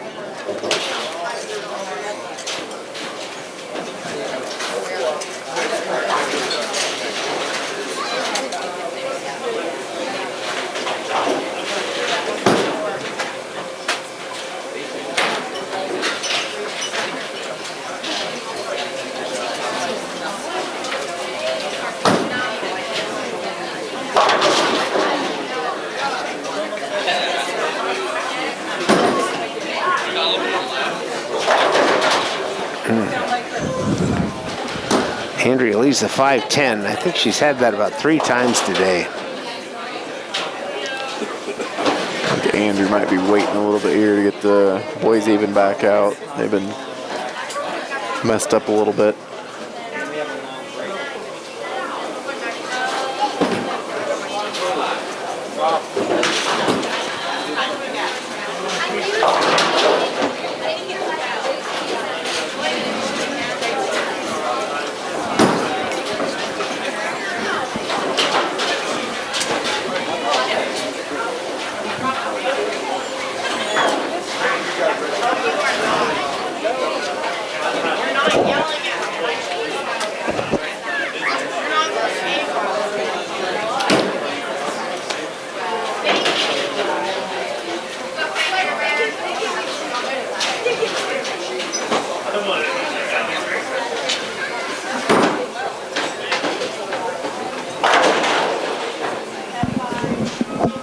Haley Good goes left. There's a 1-2-6 or 1-3-6. It's been a popular leave today.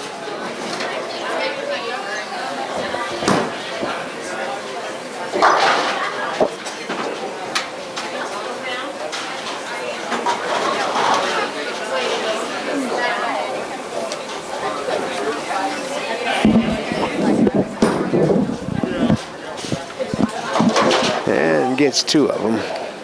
There, we got things even back out now. Andrew's stepping up.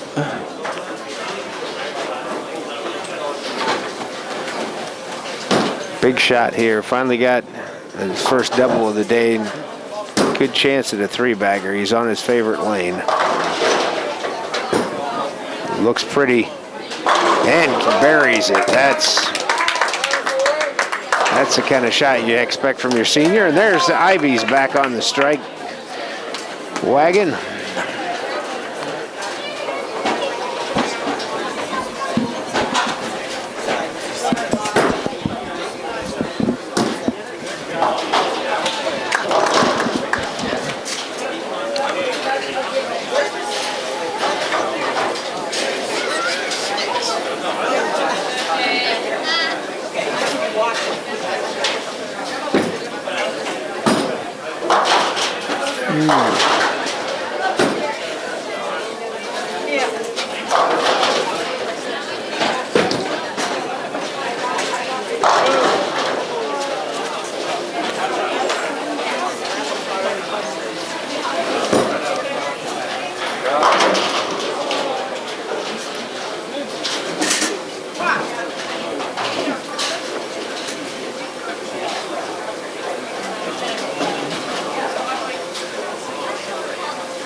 Gets 8 on his throw.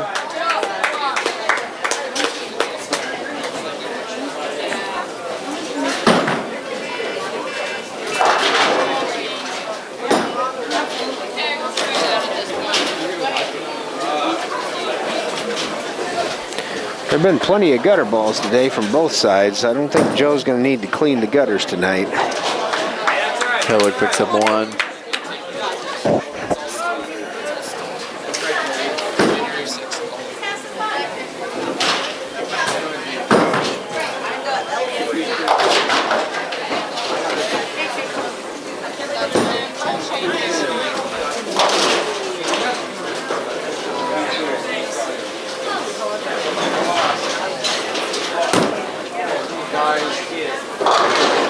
Powell goes to the right a little bit, ends up with a 6.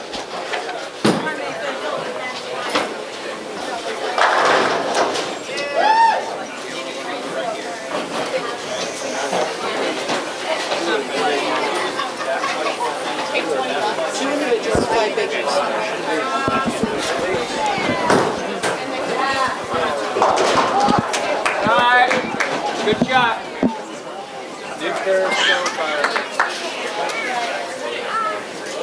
No pressure, Braden. Powell got 3 on his.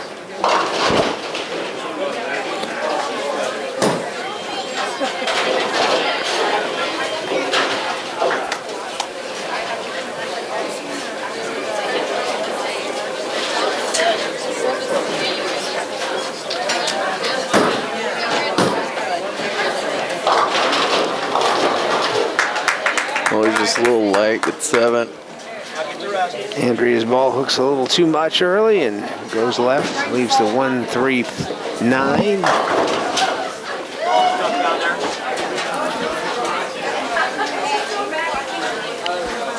Go ahead and bowl, Braden.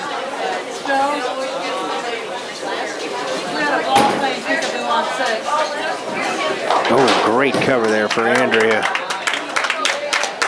Miller gets his pair.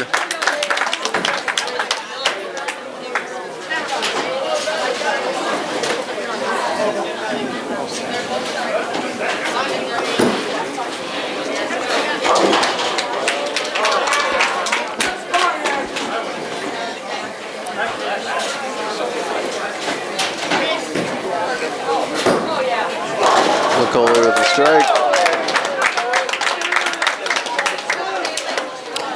Andrea Good leaves the 9 pin.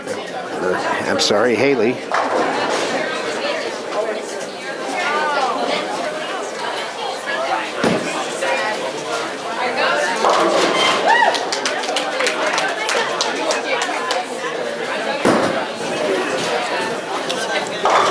Gifford goes straight on. Ends up with 9, leaves. Another good spare for Haley 3 Good. out there.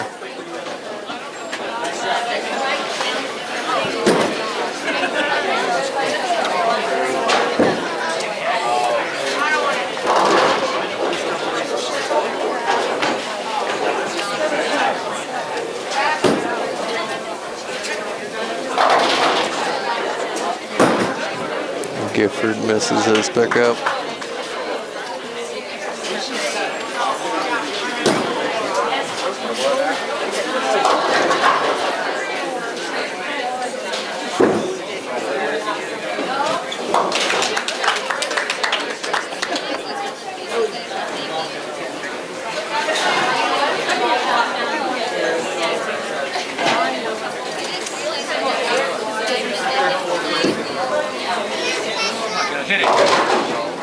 Oh, Andrew takes out 9 on his throw.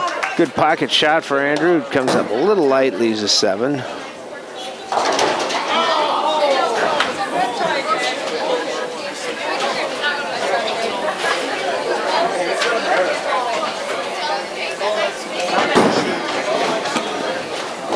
And great spare there for Ivy. Mimics Andrew there. Takes 9, leaves a 7. See if they can both pick this up. Andrew gets his.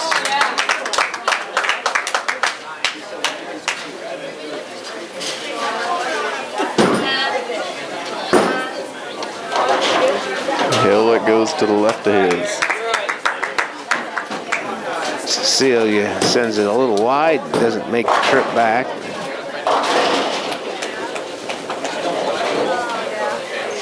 Cameron gets a good 9 count out of a little bit of an errant shot. Powell with 9 on his throw. Had the 2 shaken, but stood still on.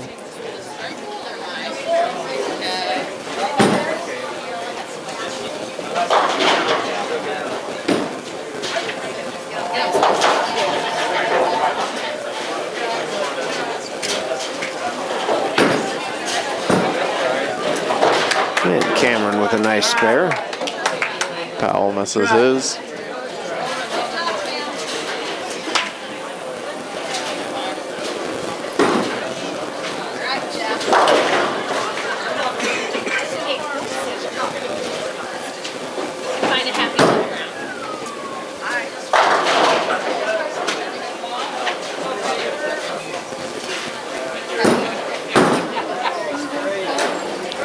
Miller goes to the gutter on his first throw.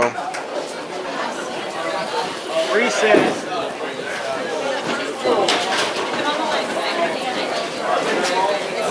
His ball's sitting down there spinning.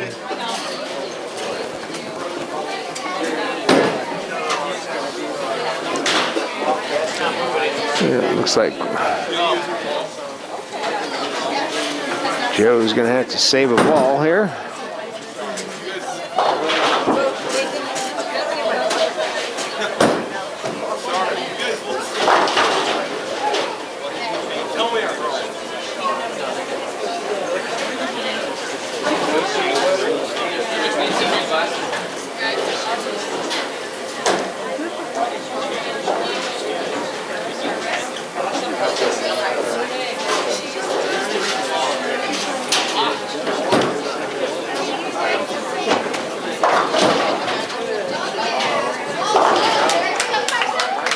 Somebody throw that blue ball on the other lane.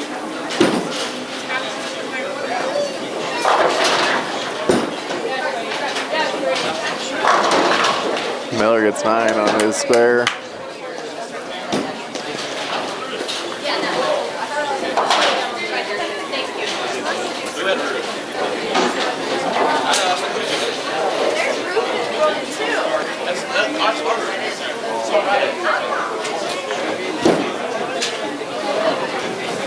Another good spare there for Andrea. McCauley gets 9, leaves a 5-pin stand. All right, you got it.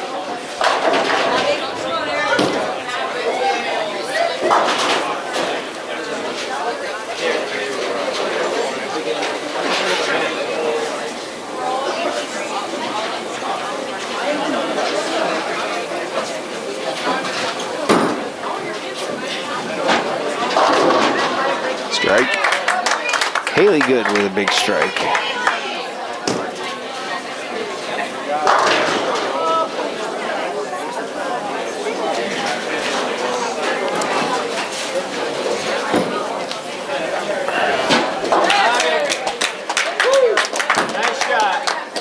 Better looking shot for Ivy. Leaves a 5-pin, but good 9 count on a spare. McCauley gets a spare.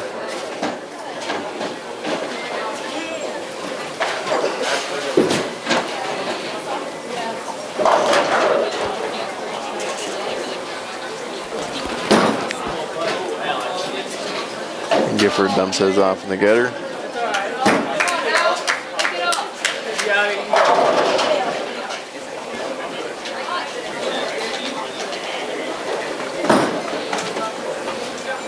Oh, just slides by, leaves the 5.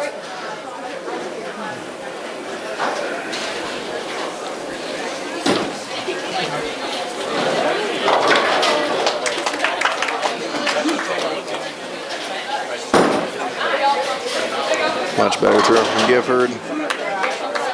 Ends up getting 7 on his spare. I suppose anything's better than a gutter.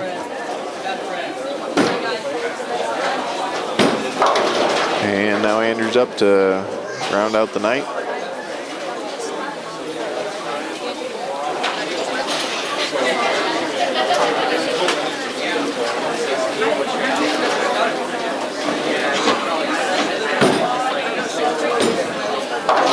Goes a little wide. Ends up getting 7. Yeah, that could have been a lot worse. He could have washed out or done all kinds of things there. So Cameron picks up the spare. We're gonna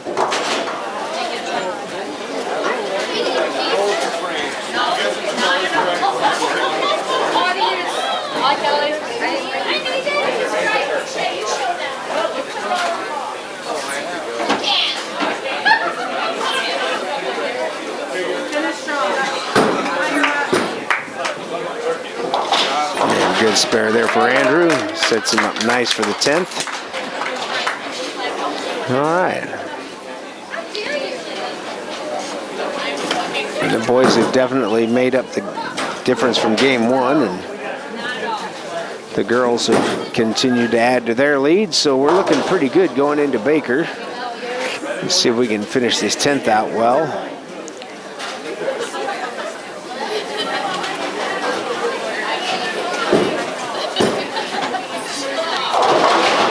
Cecilia comes up a little light. About a 369. 140, 150 pins head on our 6th person for this game. Hilwick misses his. He's going to finish out with a 133. He'll have a 2-game series of 288. We had Alexis for Tri-Center girls finish out with a 69.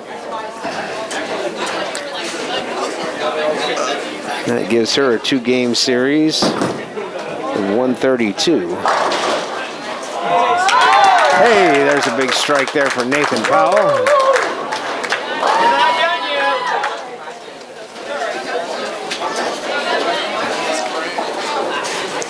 Revan, forward Tri-Center. As my screen goes back here, he finishes out with a 106. 2-game total of 239. Powell's got another good looking throw. Oh, just leaves the 10-pin.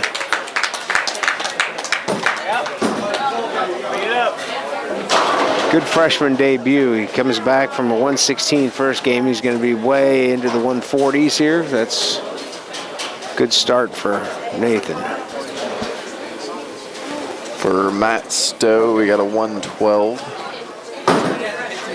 That'll give him a 262 2-game set. Oh.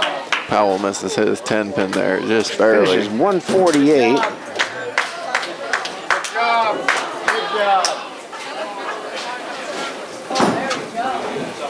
264 for a 2-game set. Cecilia Kurtz finishes out with a 116. to go with their 113 first game. Ends up with a 2-game series of 229. Pretty shot there. Just hooked right at the end. And Lead it up, you got it. Miller gets 7 on that.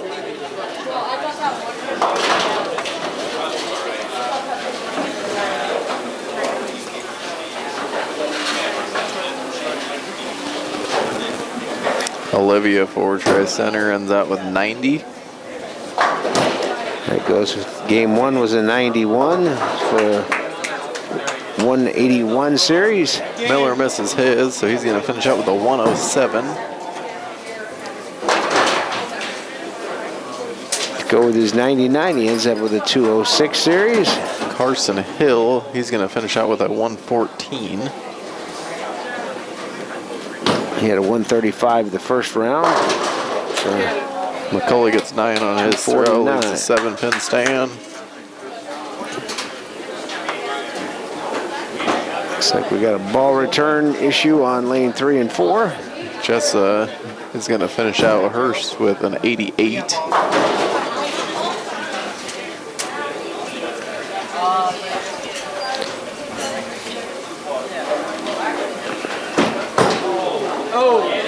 McCulley did a double hop there.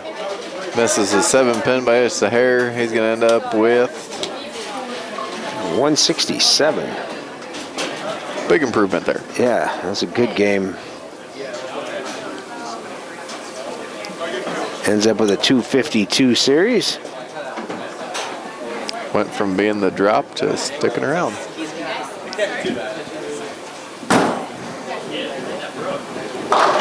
Gifford takes 9 on his first throw. He's got the 3 pins still hanging out.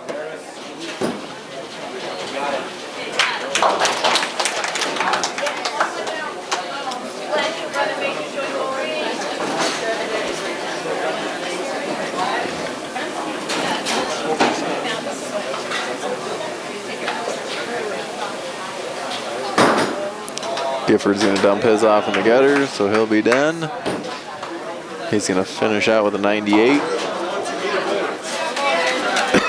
He ends up with a 208 series. Harris takes a strike on his 10th frame there. It's going to finish him up at a 129. To go with his 127 the first round. 256 series. Andrew. Oh, leaves the dreaded pocket 510.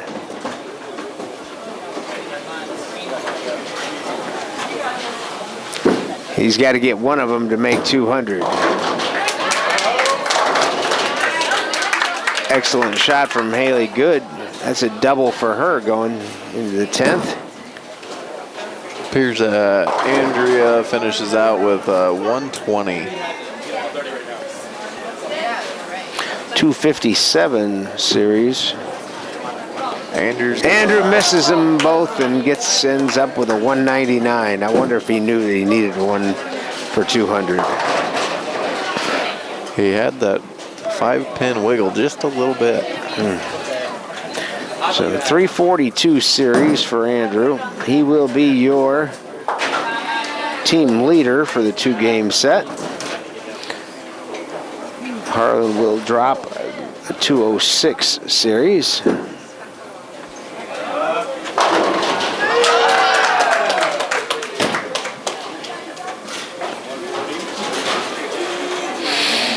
And Haley Good ends up with a 155. And then Tri Center's Abigail is a 117. 117. That's coming down from 178 the first game, so she ends with a 295. Meanwhile, Haley Good ends up with 318. So Mike is going to finish out here for Tri Center.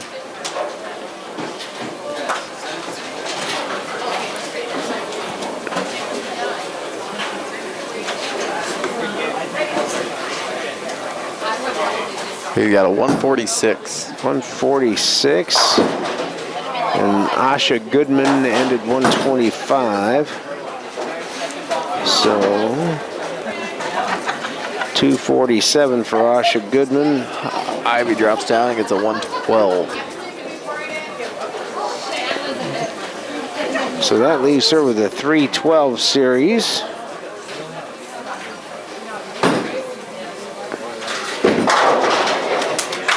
Braden Meyer, he's going to finish out, try center, and then he's going to have a 134.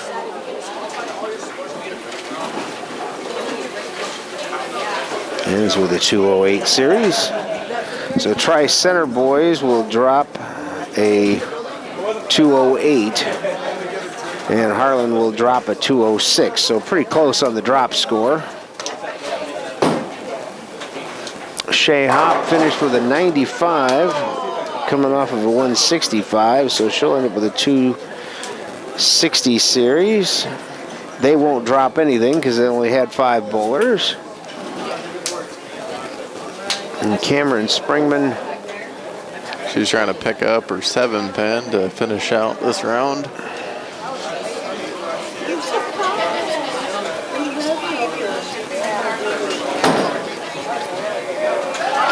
She gets a nice pick.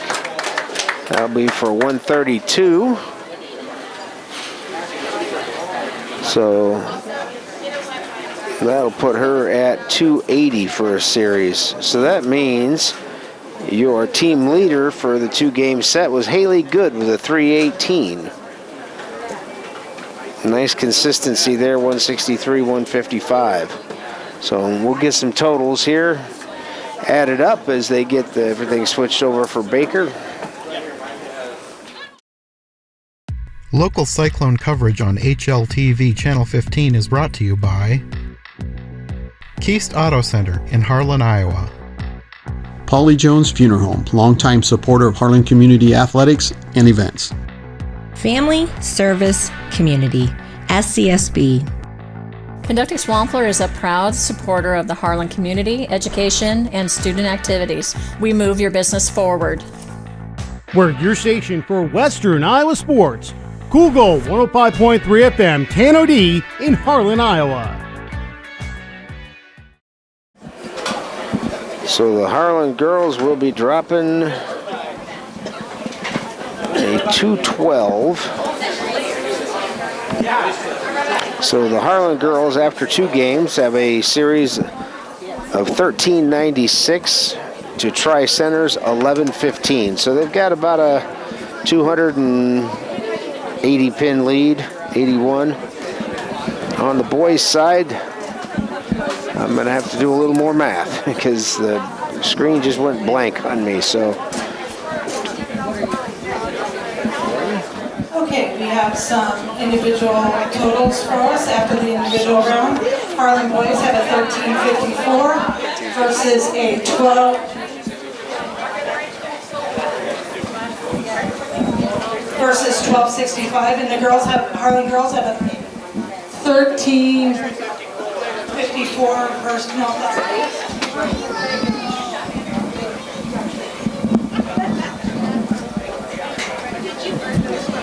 1395 versus 1115. We're going to go ahead and get the scorekeepers ready for our Baker round, and then we'll have 5 games of Bakers coming right at you. Well, I disagree on the numbers from what she just announced, but not by much. So I still think the Harlan girls are 1396 to Tri Center's 1115, and on the boys' side, Harlan 1354 and Tri Center 1265. So about a 90 pin lead for the boys. However, the Harlan girls are your overall leader ahead of the boys at this point. So not that that's matters, but still. So we'll have 5 games of Baker. If you haven't been around for a Baker or haven't seen this, basically you have 5 bowlers bowl 1 game as a team. The first bowler bowls the first and the 6th frames. The second bowler bowls the 2nd and the 7th, and so forth to make up the game.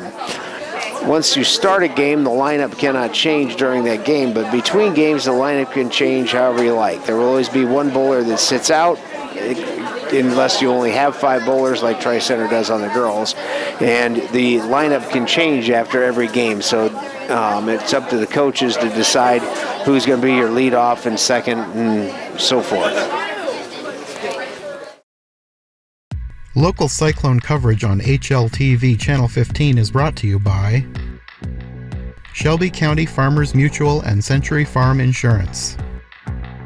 Hanson House Senior Living. Experience life, experience Hanson House. Dr. J's Family Eye Care, longtime supporter of Cyclone Sports in Harlan. Cyclone Lanes, great family entertainment, including bowling, sandwiches, and homemade buttercrust pizzas. United Bank of Iowa. The difference is here. Member FDIC. Peterson Family Wellness Center and Lewis Family Aquatic Complex. Live well. Looks like Tri-Center is ready to go, and first shot of Baker is on its way.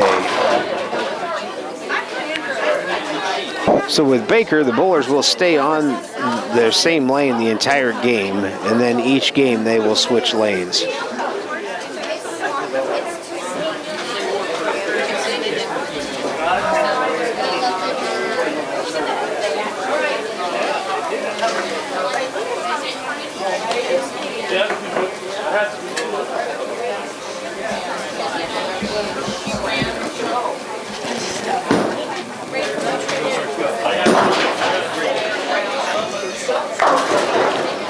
Tri-Center boys start with an open.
Miller takes out 3 on his. Starting Harlan off with a 9.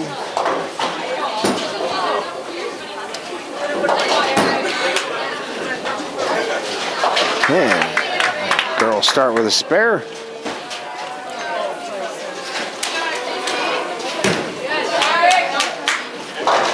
McCauley's gonna get 7 on his throw.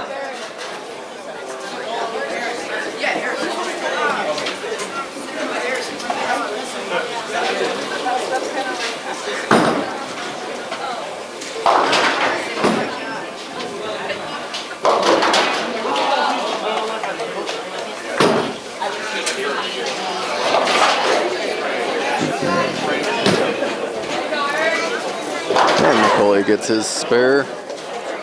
Next we got Powell.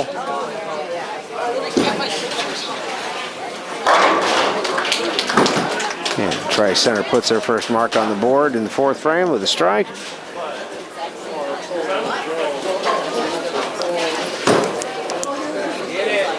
Powell gets a strike for Harlan.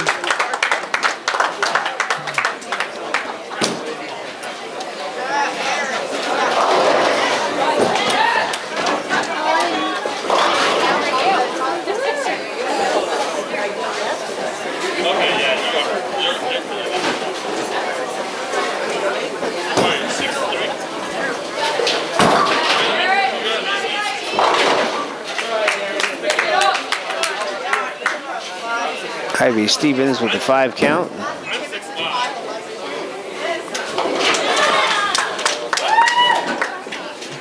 Hitwick gets 6 on his throw.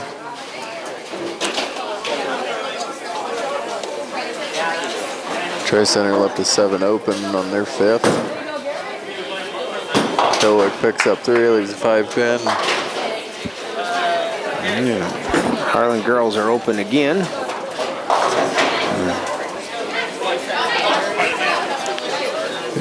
Anderson's up. Cameron Springman's up for the girls, hoping to end the streak of 2 straight opens.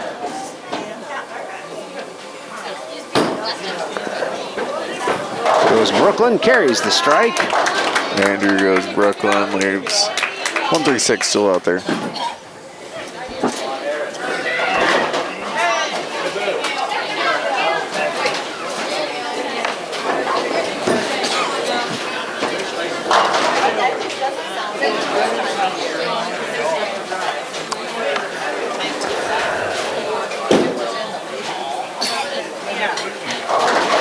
Haley Good filling the role of anchor this first game. Comes up a little light, leaves a 2.45.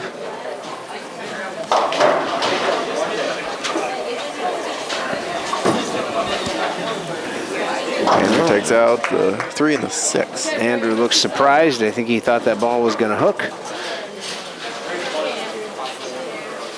Call you Nicholas, start ramming that thing down. No, you shouldn't.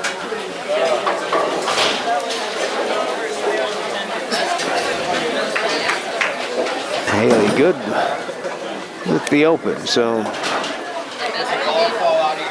Miller's up. After 5 frames, the girls are down 9 pins. They got a great big cushion to work with, so let's hope they can pick it up a little, though. Miller throws it to the right side, gets 6 for Harlan.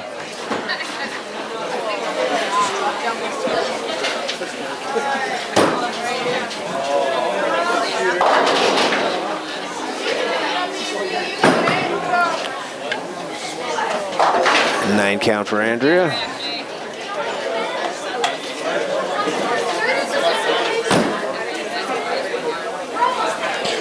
Miller picks up his spare.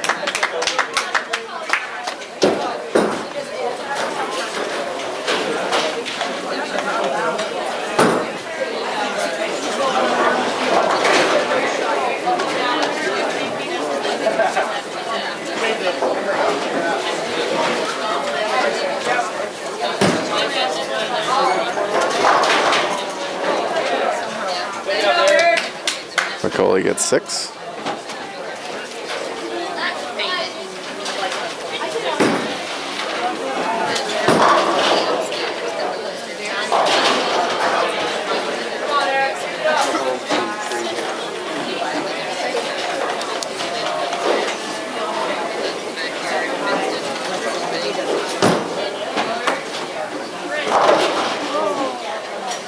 McCauley picks up 3.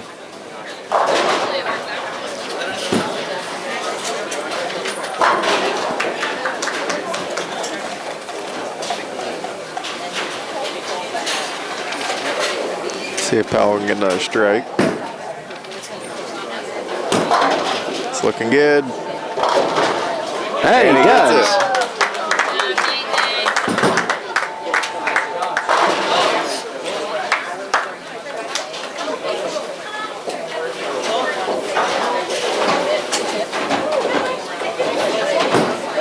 That was a good catch.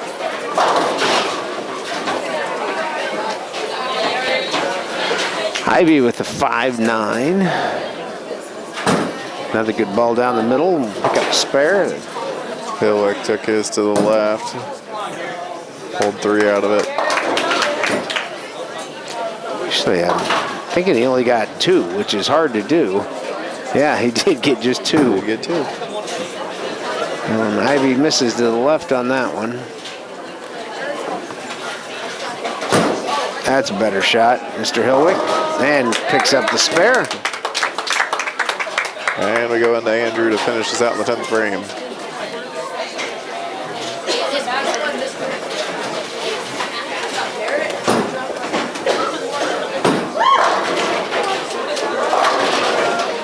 Currently Cameron Springman through the nose, but leaves just the 3-pin. Harlan's leading going into the 10th on this round. Yeah, Andrew has a chance to put an exclamation point on this game with a Couple of strikes to start the 10th.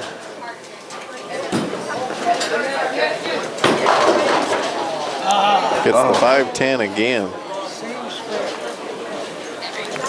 And Cameron Springman misses the single pin, so the girls are definitely going to lose a few pins to try center here. It's just a matter of how much.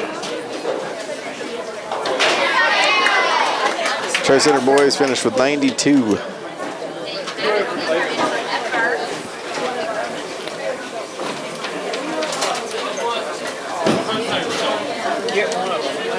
He got them both this time. That's all right. Haley Good picks up the strike.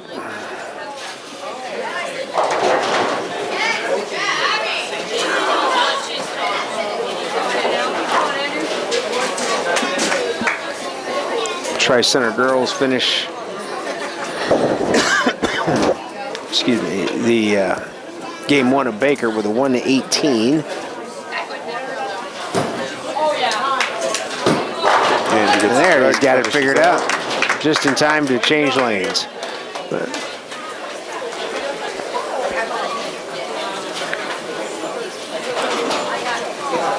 so, Harlan boys finish with a 149. That's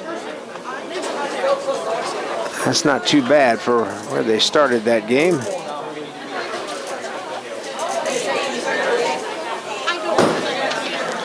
Haley needs at least one to secure 100, and she gets that. But that's the first game of Baker for the girls, is 100 even. They still have a huge lead in the match.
All right, we're ready to go in game 2 of Baker. Tri-Center girls will be on lane 3, Tri-Center boys on lane 5, and Harlan will be on the even lanes.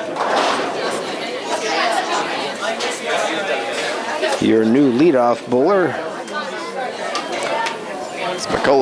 is McCulley. And he's going to lead off with a 10-pin. Andrea is going to be your leadoff for the girls.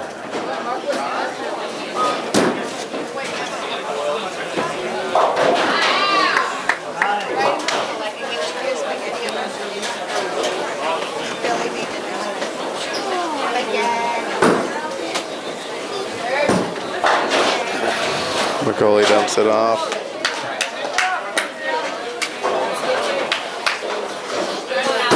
Got Gifford in this time.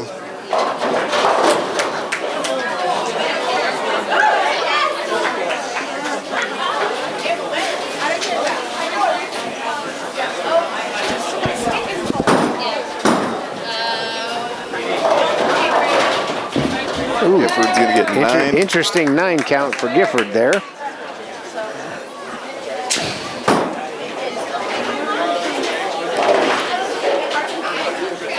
Jessica leaves the 1-2.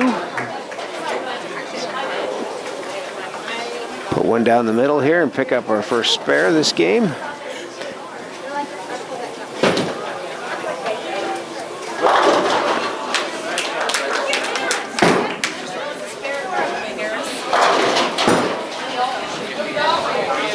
Gifford picks up his spare. Loses it just to the right.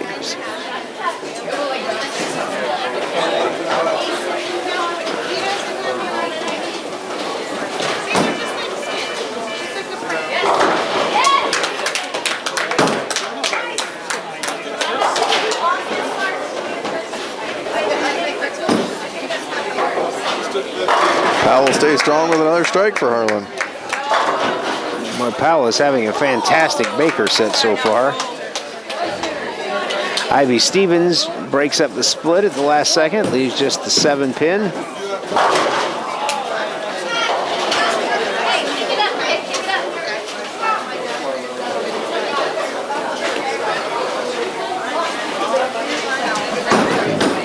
Decent looking shot for Hilwick. Carries the strike. And Ivy Stevens picks up a spare.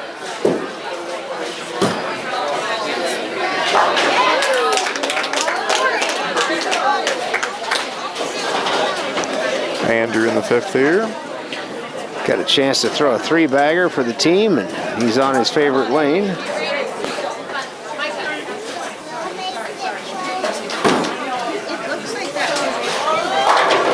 Ooh, beautiful shot for Haley Good. Just leaves a 10-pin. Andrew's got a good looking shot. Andrew Hits it. rips the rack.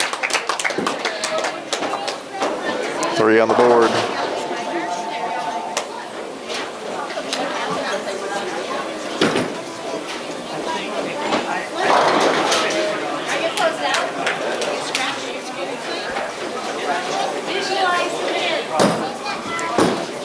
Goalie's got a good looking shot there. Takes strike, gets 4. Oh, left the 10-pin standing. Haley Good picks up her 10-pin. That's back-to-back spares for Harlan with senior Cameron Springman up in the 5th.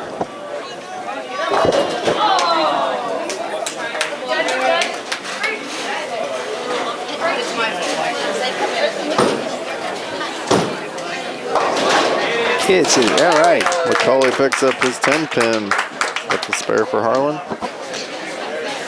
Gifford up.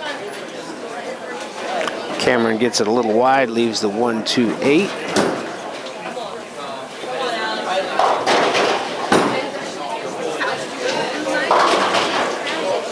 Gifford gets 7 for Harlan. Sorry, 6.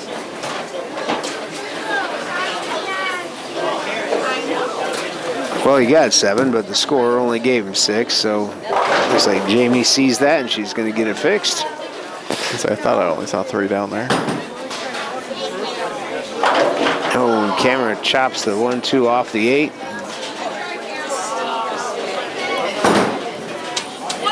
He is going to take 1 off of that.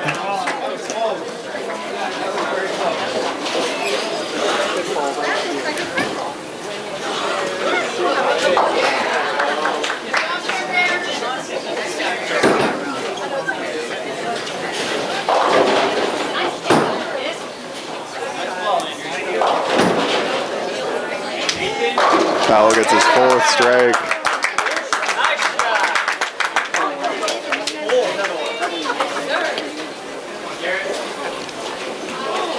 I think we know who our Baker MVP is so far.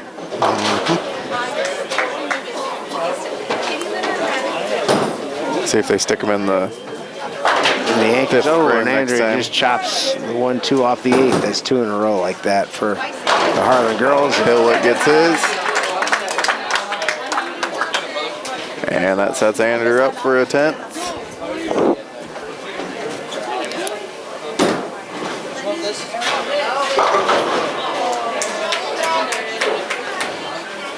It's always nice to shoot 200 in Baker, and all Andrew needs is a mark to do that. He's been very good on this lane, so see if he can put together a couple. And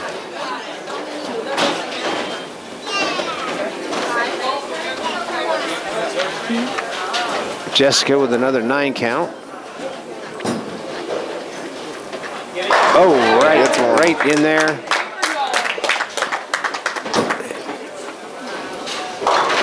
Andrew has been really good on the right lane today.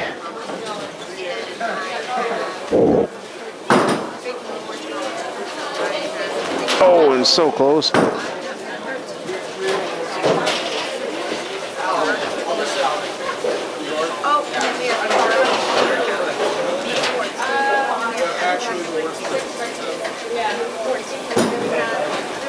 I'd have pulled that a bit.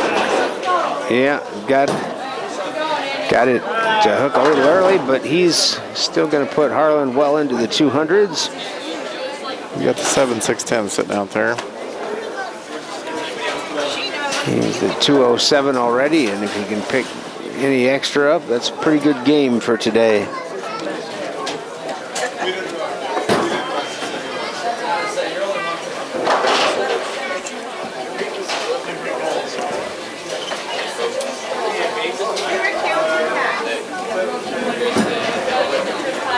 He's going to dump it off on the getter. Ooh, and Ivy chops one off.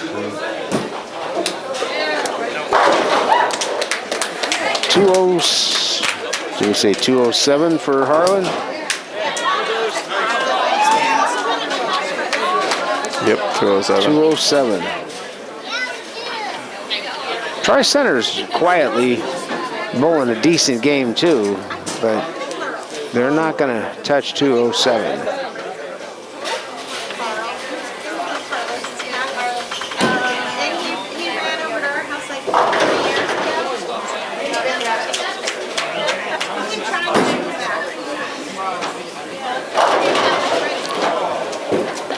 Kind of a bad break there for Haley, leaving the 5-10.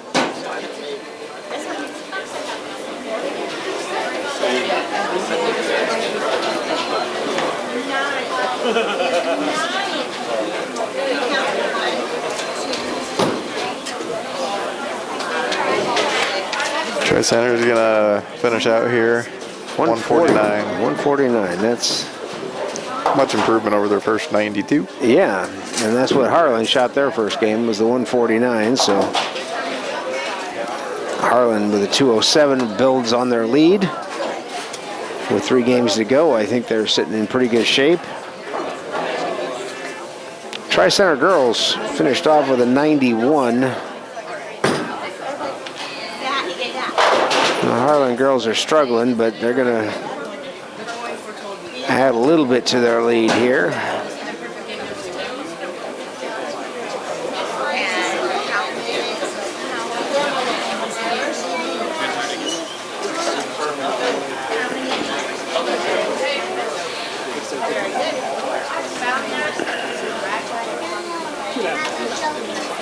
Oh my goodness.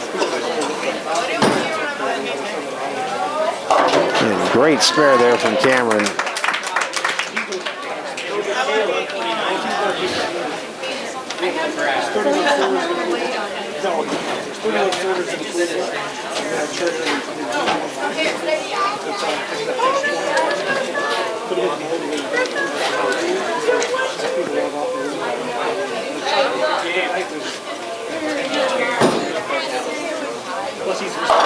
Yeah, big strike to finish it off for Cameron, and the Harlan girls finish at 113.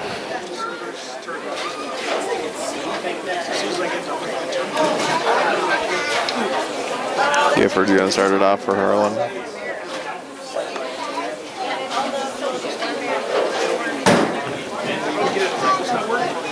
Go to the left. It looks to me like it's probably gonna get a 6 out of that deal. Ends up with 7. 136 still out there. Easy one to pick up.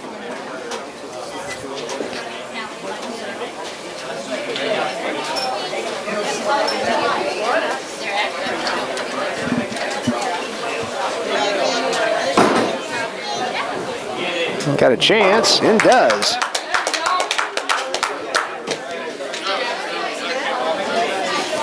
Next up we got Miller.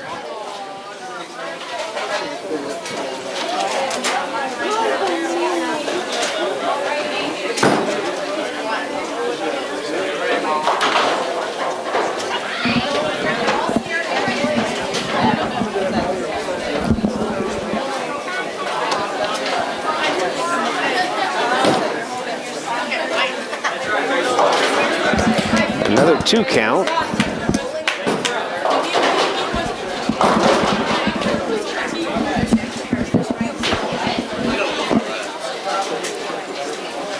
Well, we've got 8 to pick up here. That's 2 counts we've seen, and that is a really unusual leave. So And he leads them out there.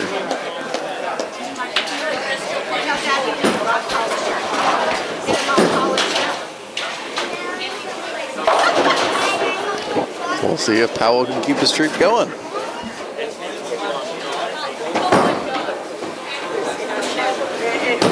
It's looking good. Oh, leaves the trips the 6 out, but leaves the 4.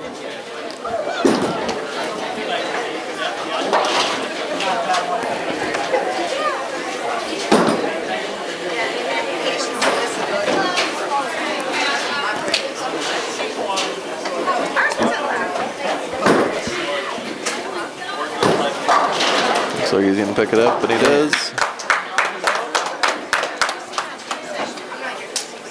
Gonna have to move him to the 5th spot.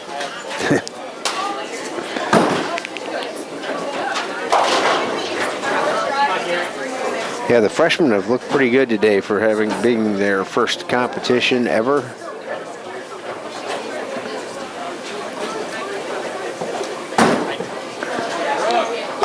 Hilwick's gonna get 9 on his throw. Leaves the 6 pin still sitting there. Oh, Cecile comes up just a little light. Leaves the head pin.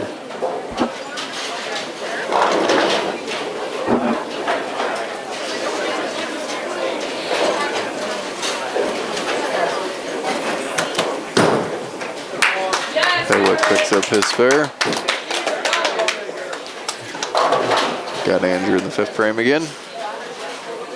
Not much surprise there.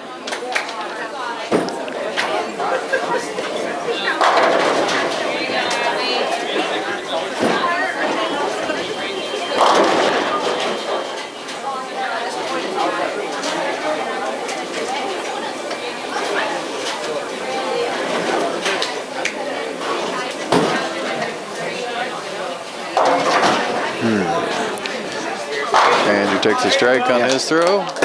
He's lined up on both lanes now, so.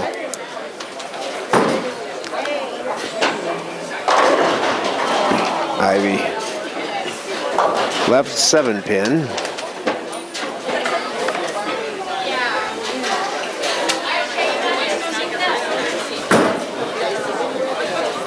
Well, that's a pretty good shot there. Gifford with the strike. That's a double for the Harlan Cyclone boys. Haley Good with a 10 pin.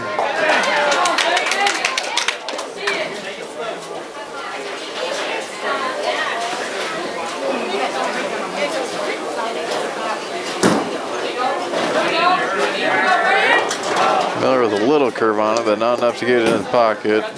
He's got the 1, 2, 4, and 10 out there.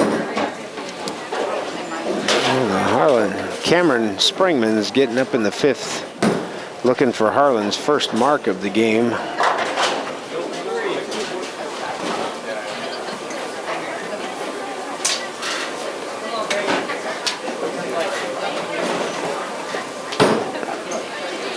It's gonna have to hook. Miller's gonna take 3 off the backside of that.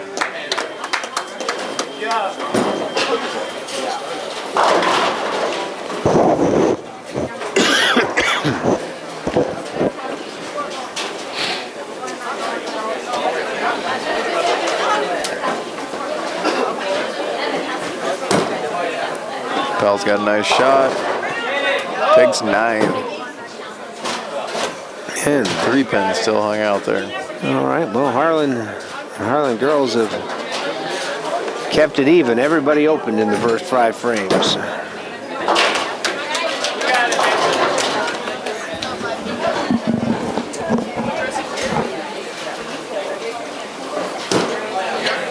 I tell you, this shot and picks up his spare. This kid is Mr. Baker today. I'm really impressed with what he's doing. Jessica with an 8. Or Jessa.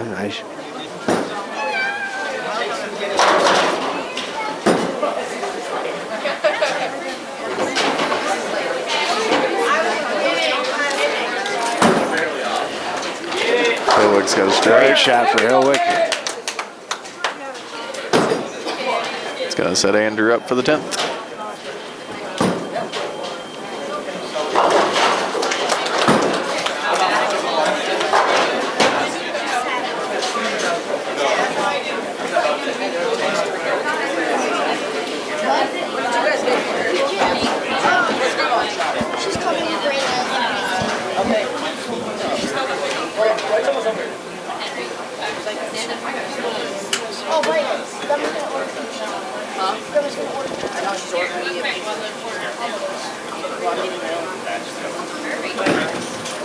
Who pulled that one pretty good, but he got away with it. He's got a makeable spare. And it could have been a lot worse.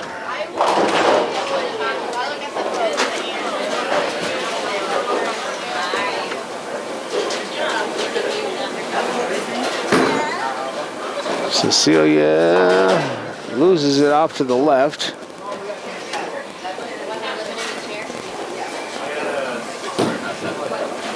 Better shot from Andrew and picks up the spare.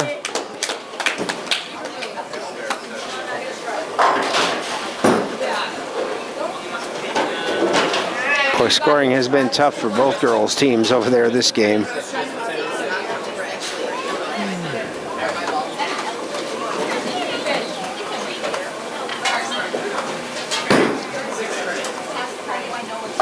Hey, and Cecilia ends the drought and picks up the spare.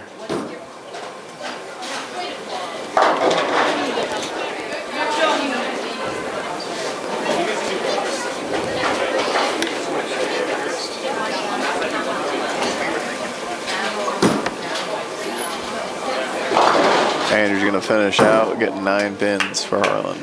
Okay, so 166 for the Harlan boys.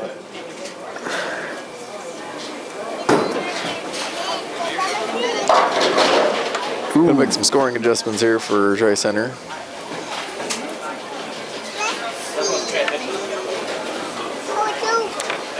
Big split there for Ivy. Tri Center's doing a nice job of hanging around or waiting for us. They shot a 91.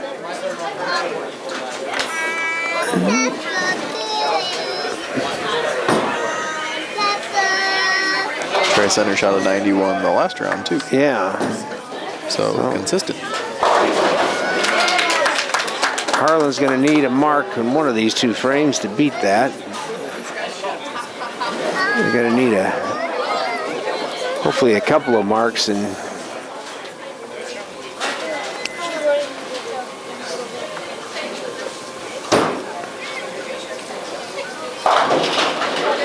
really good goes through the nose, but leaves the 6-9-10.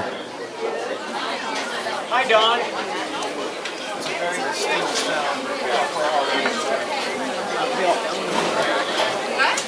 How's everybody doing now?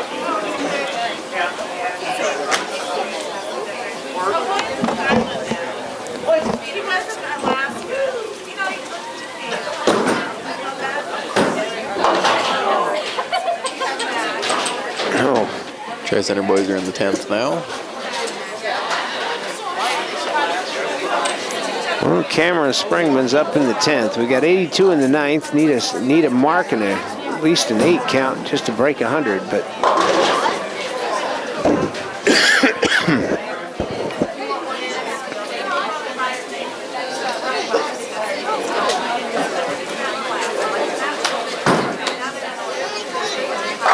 Brooklyn carries the strike.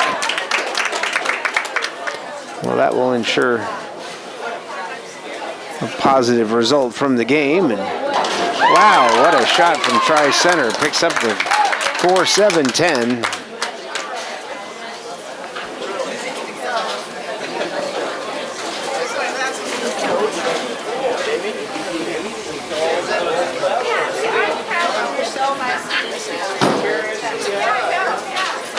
And Cameron throws a Brooklyn double.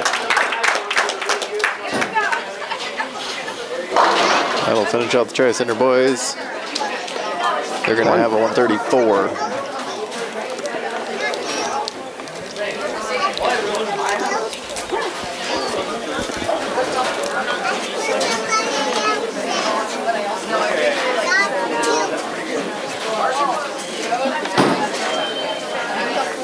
Can she do 3? No, but we'll take an 8, and that puts Harlan at 110. So another Baker win. And with 2 games to go, the girls are on a very comfortable lead. I would say the boys are sitting decently ahead too. Yeah, they just picked up another 32, and they were already over 200. So it's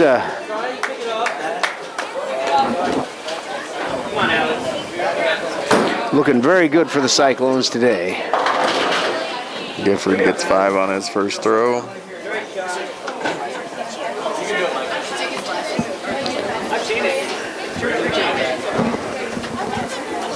Ivy Stevens will lead us off in the game 4 for Harlan. Harlan looks right down the middle, and a nice Brooklyn strike for Ivy. Gifford picks up his spare to start Harlan off. There's some of the girls' spirit we're used to hearing.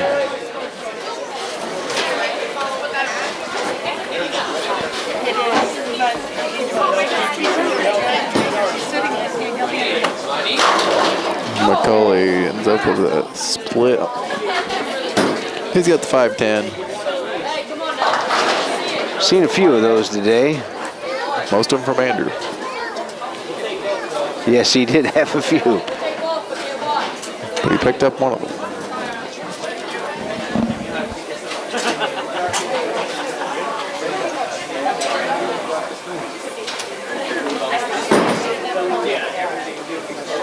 And Cecilia goes Brooklyn. And Harlan starts with a double. McCulley's gonna miss his shot there. Like with an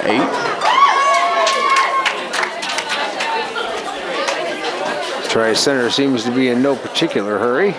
Now they're finally coming to the line.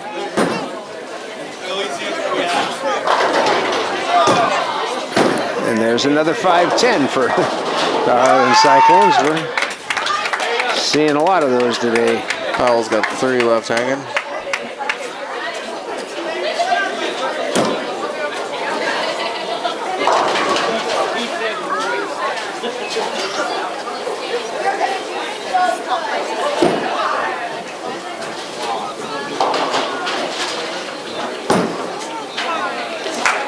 Powell picks his up.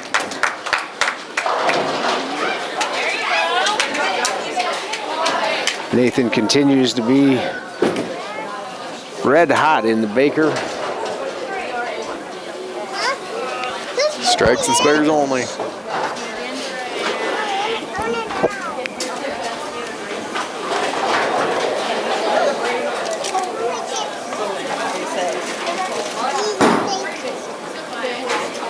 Helwick takes Good a looking strike. shot from Garrett. He's also been pretty hot in the Baker.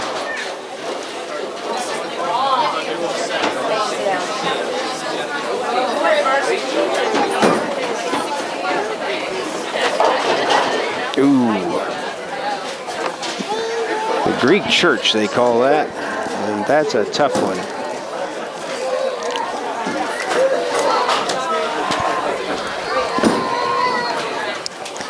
Andrew.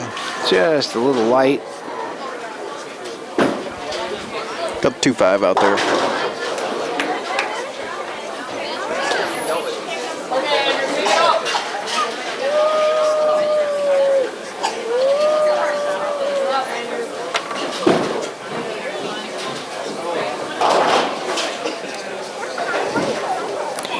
Haley gets 3 out of the Greek church. That's Andrew takes care of his.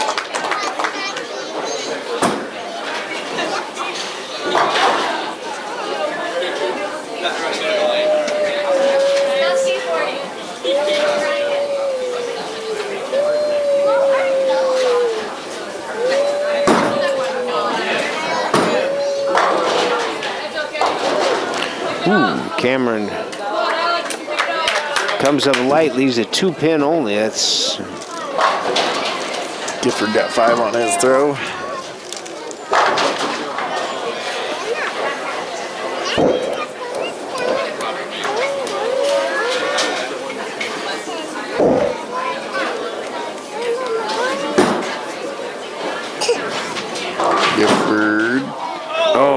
left the 10 pin standing on there. Always look good.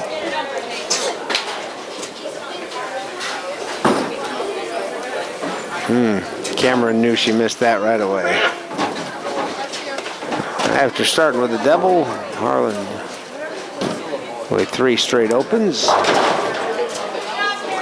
Let's see if Ivy can change our luck here. McCauley up for Harlan. He's gonna go to the left. Pull 7 out of it. 6. Oh. A 4-9 split for Ivy.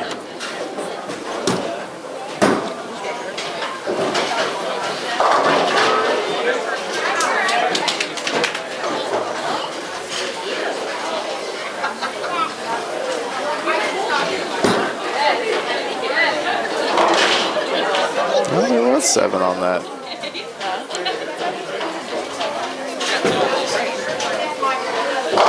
Should be a 7-2 there.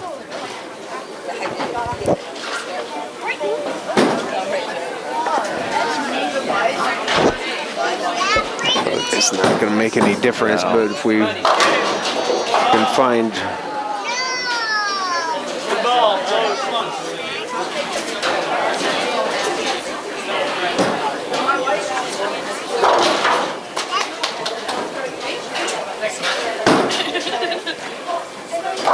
Powell's got the 7 pin to pick up.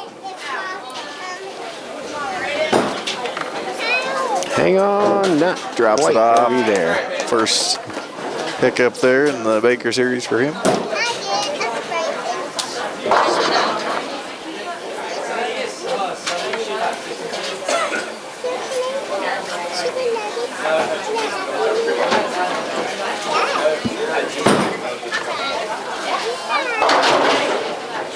Right through the nose, but leaves just the 6-10 for Cecilia. Looks like Hillwood got hung up a little bit there. He ended up with 7 on that throw.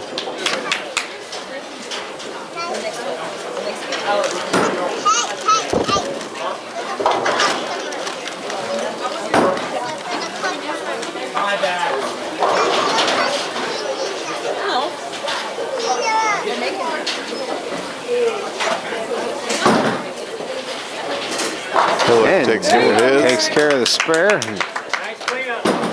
That's a tricky spare. Sitting out.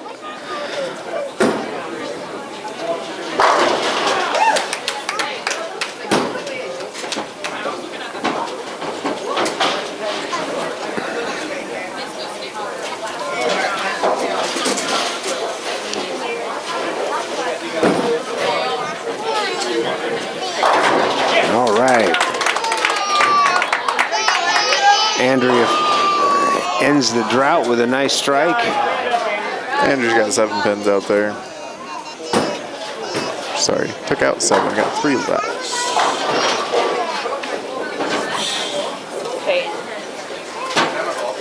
Not an easy spare, but if you can hook the ball enough to take out that 9 pin in the back, it can be done.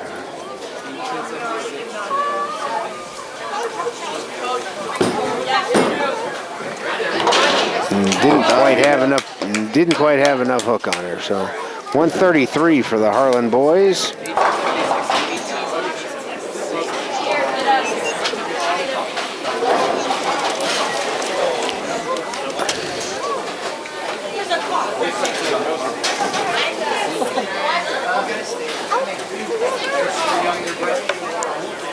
Tri-Center girls ended 115.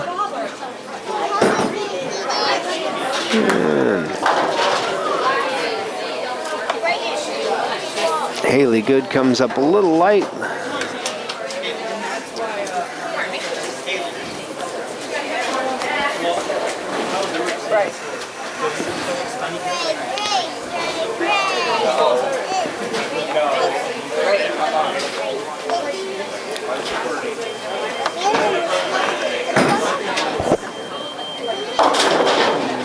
Cameron gets a split. Cameron with the 4-6-7, but still will stay ahead of Tri-Center this game and add a little bit to the lead.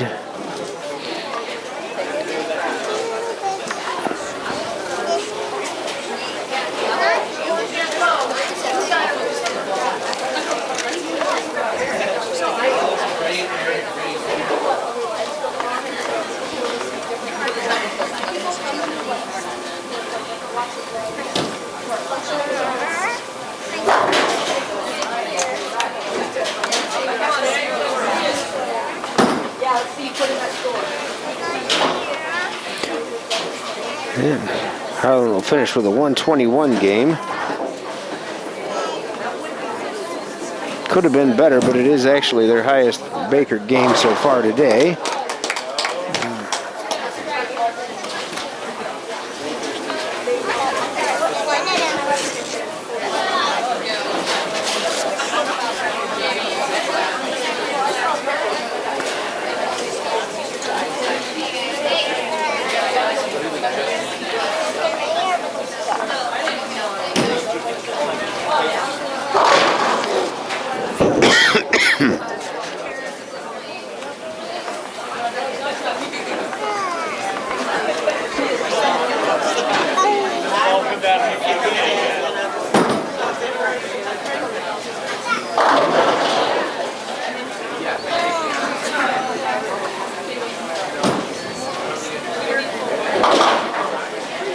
It's going to finish off Tri Center.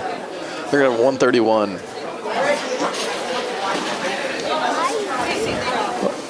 Just about got Harlan on that round. Well, they made a run at it, but was it 131 or 130? We'll wait till it's come back up. Yeah. Either way, Harlan will add a couple 3 pins to their lead, and 131. 131. Okay. Oh, did he pick that up? No. He had 1 left out there. That's okay. We're not gonna. We'll give him the 131 and carry on. Last game for this dual meet. Harlan has both matches well in hand.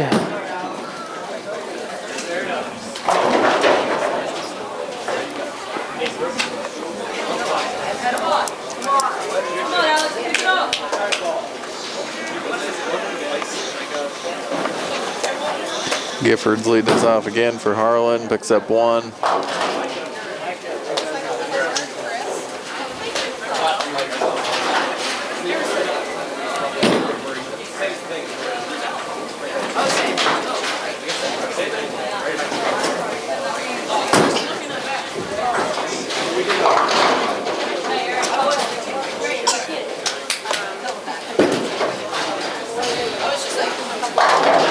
Really nice looking shot there for Andrea.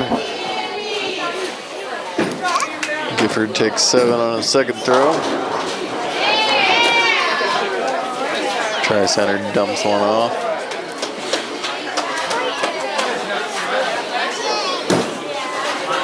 Miller's got a good shot there. Oh, and it hooks up just at the last minute and 4-6-10.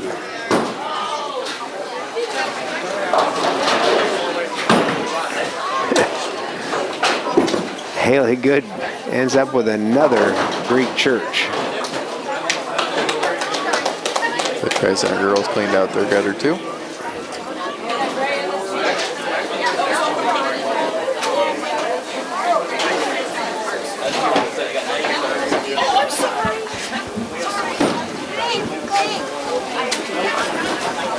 Miller dumps his off.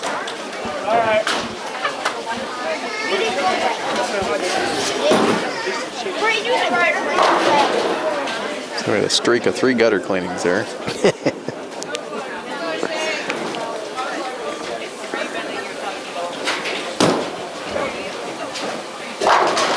Foul's going to go on the left side just a little bit too much there.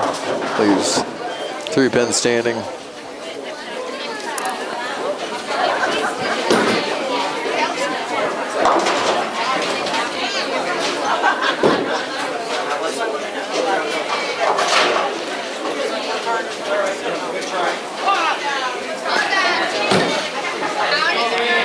Oh, moved to the head pin, but didn't knock it over.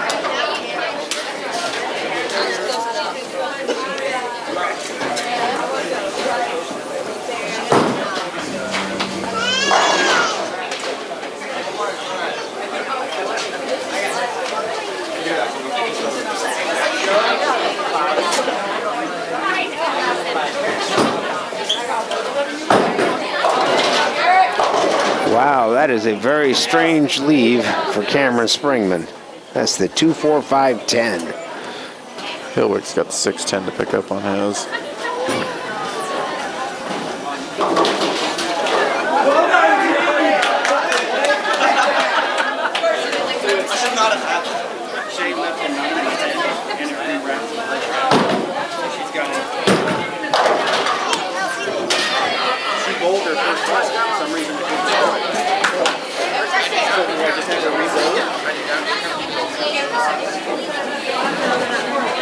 So we had some kind of a mishap on lane 4 where she threw a shot and it didn't score it and it swept the rack, I guess. So we're trying to get a respot done for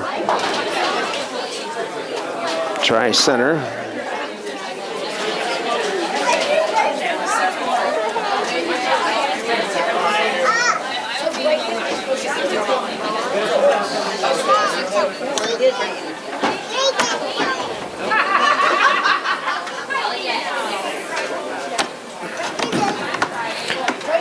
Andrew's going to go Brooklyn. Gets 8 out of the deal. Got the 3-9 straight line. Ivy leaves a 6-pin.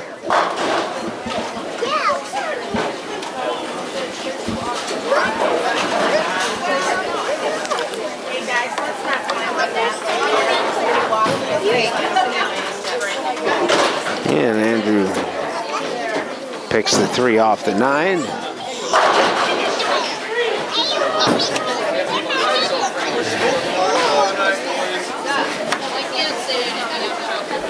Well, that's 5 straight opens for Harlan on this left lane. They're definitely going out like a lamb on this one tonight. Hopefully they can turn it around here and finish strong. Tri-Center boys ain't looking much better though. No, it's a race to the bottom right now, I'm afraid, but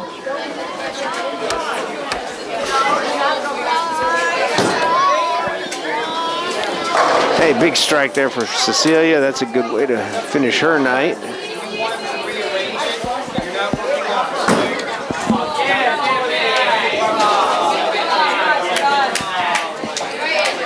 Gifford takes 7 on his throw.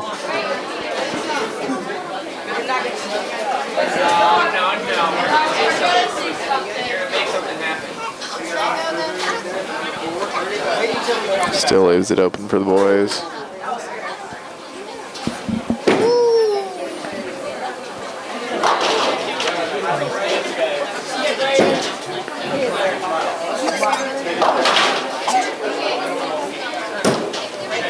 Miller's going to send his to the left.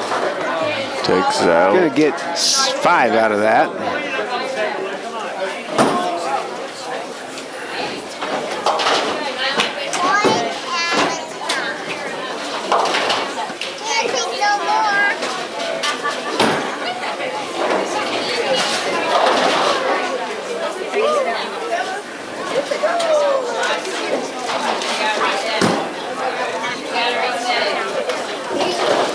Miller sneaks the back out of that pile. Hits 3.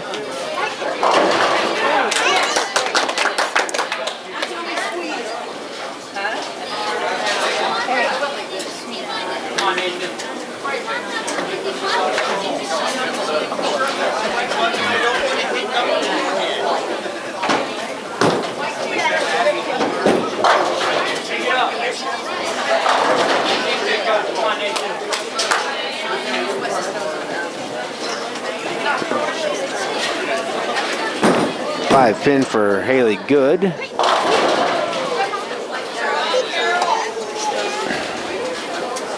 Powell got 7 on his first throw. Got a chance here. And he does. He gets the first mark of the game in the 8th frame for the boys. Haley's an errant shot to the left, but the girls, of course, have the match well in hand.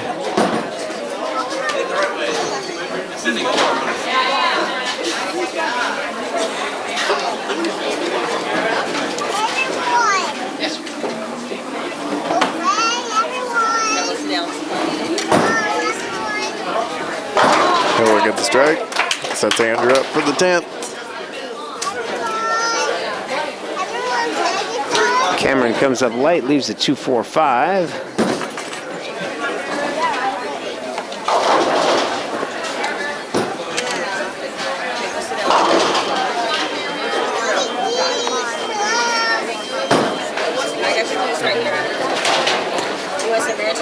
Takes 2 out of it. Andrew gets a 9 on his throw. Leaves the 2-pin stand. So up to Ivy for the girls. They got 92 in the 9th.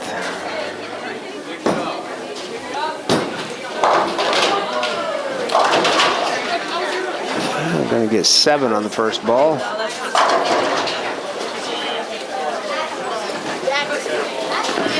Uh-oh, Andrew has missed that. So that's going to leave the Harlan with 105. Yeah, they're going to...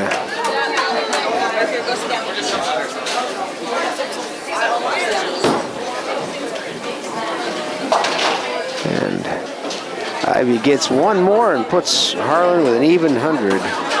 So they started Baker with an even 100 and they ended Baker with an even 100. Boys end the day with a 105. Tri-Center boys are on a 2-strike run here. Let's see if he can finish that with a turkey.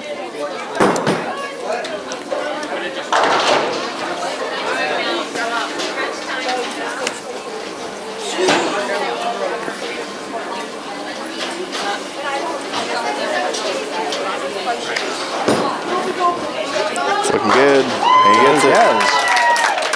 Well, Tri-Center won't win for the day, but they certainly did win the last game of Baker, and they did it in style with 3 strikes in the 10th.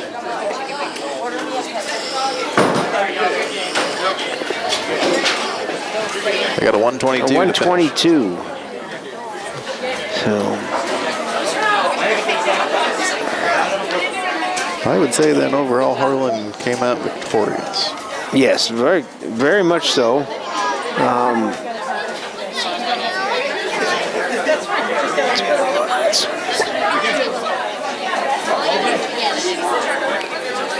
Gather your team. Andrew. Harlan will finish the day with a score of 21-14. And Tri-Center boys will finish with 1893. Statistically speaking, your high game for the boys on the day was Andrew Anderson in game 2 with a 199. He also had the high series of the day with 342. High Baker game 207.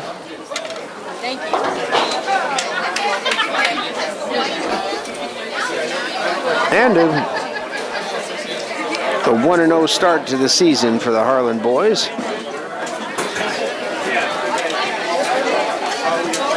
So on the Harlan girls finish out with 100 there.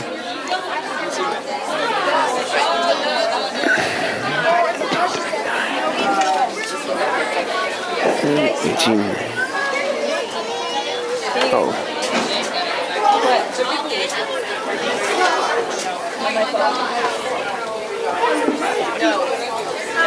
1939. Okay, so 1939 for the Harlan girls, 16 and the 1626 for the Tri-Center girls. As far as statistics go, your high game for the day was Ivy Stevens with 200. Your high series for the day was Haley Good with 318. High Baker game was the 4th game with 121. So the Harlan girls start the season 1-0, just like the boys did. So all in all, a good day. Looks like a lot of. I'm here with head coach Jamie Anderson. She's smiling because they won, but I know she knows that they've got some work to do on spare shooting and some things like that. So, but yeah, she says they need to get stronger on their fundamentals. But that's what the season's for, and I'm sure she'll coach them up well. Thanks everyone for joining us today.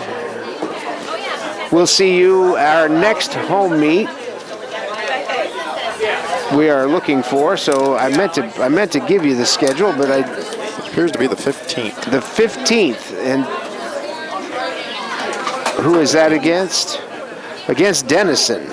So Thursday the 15th versus Denison.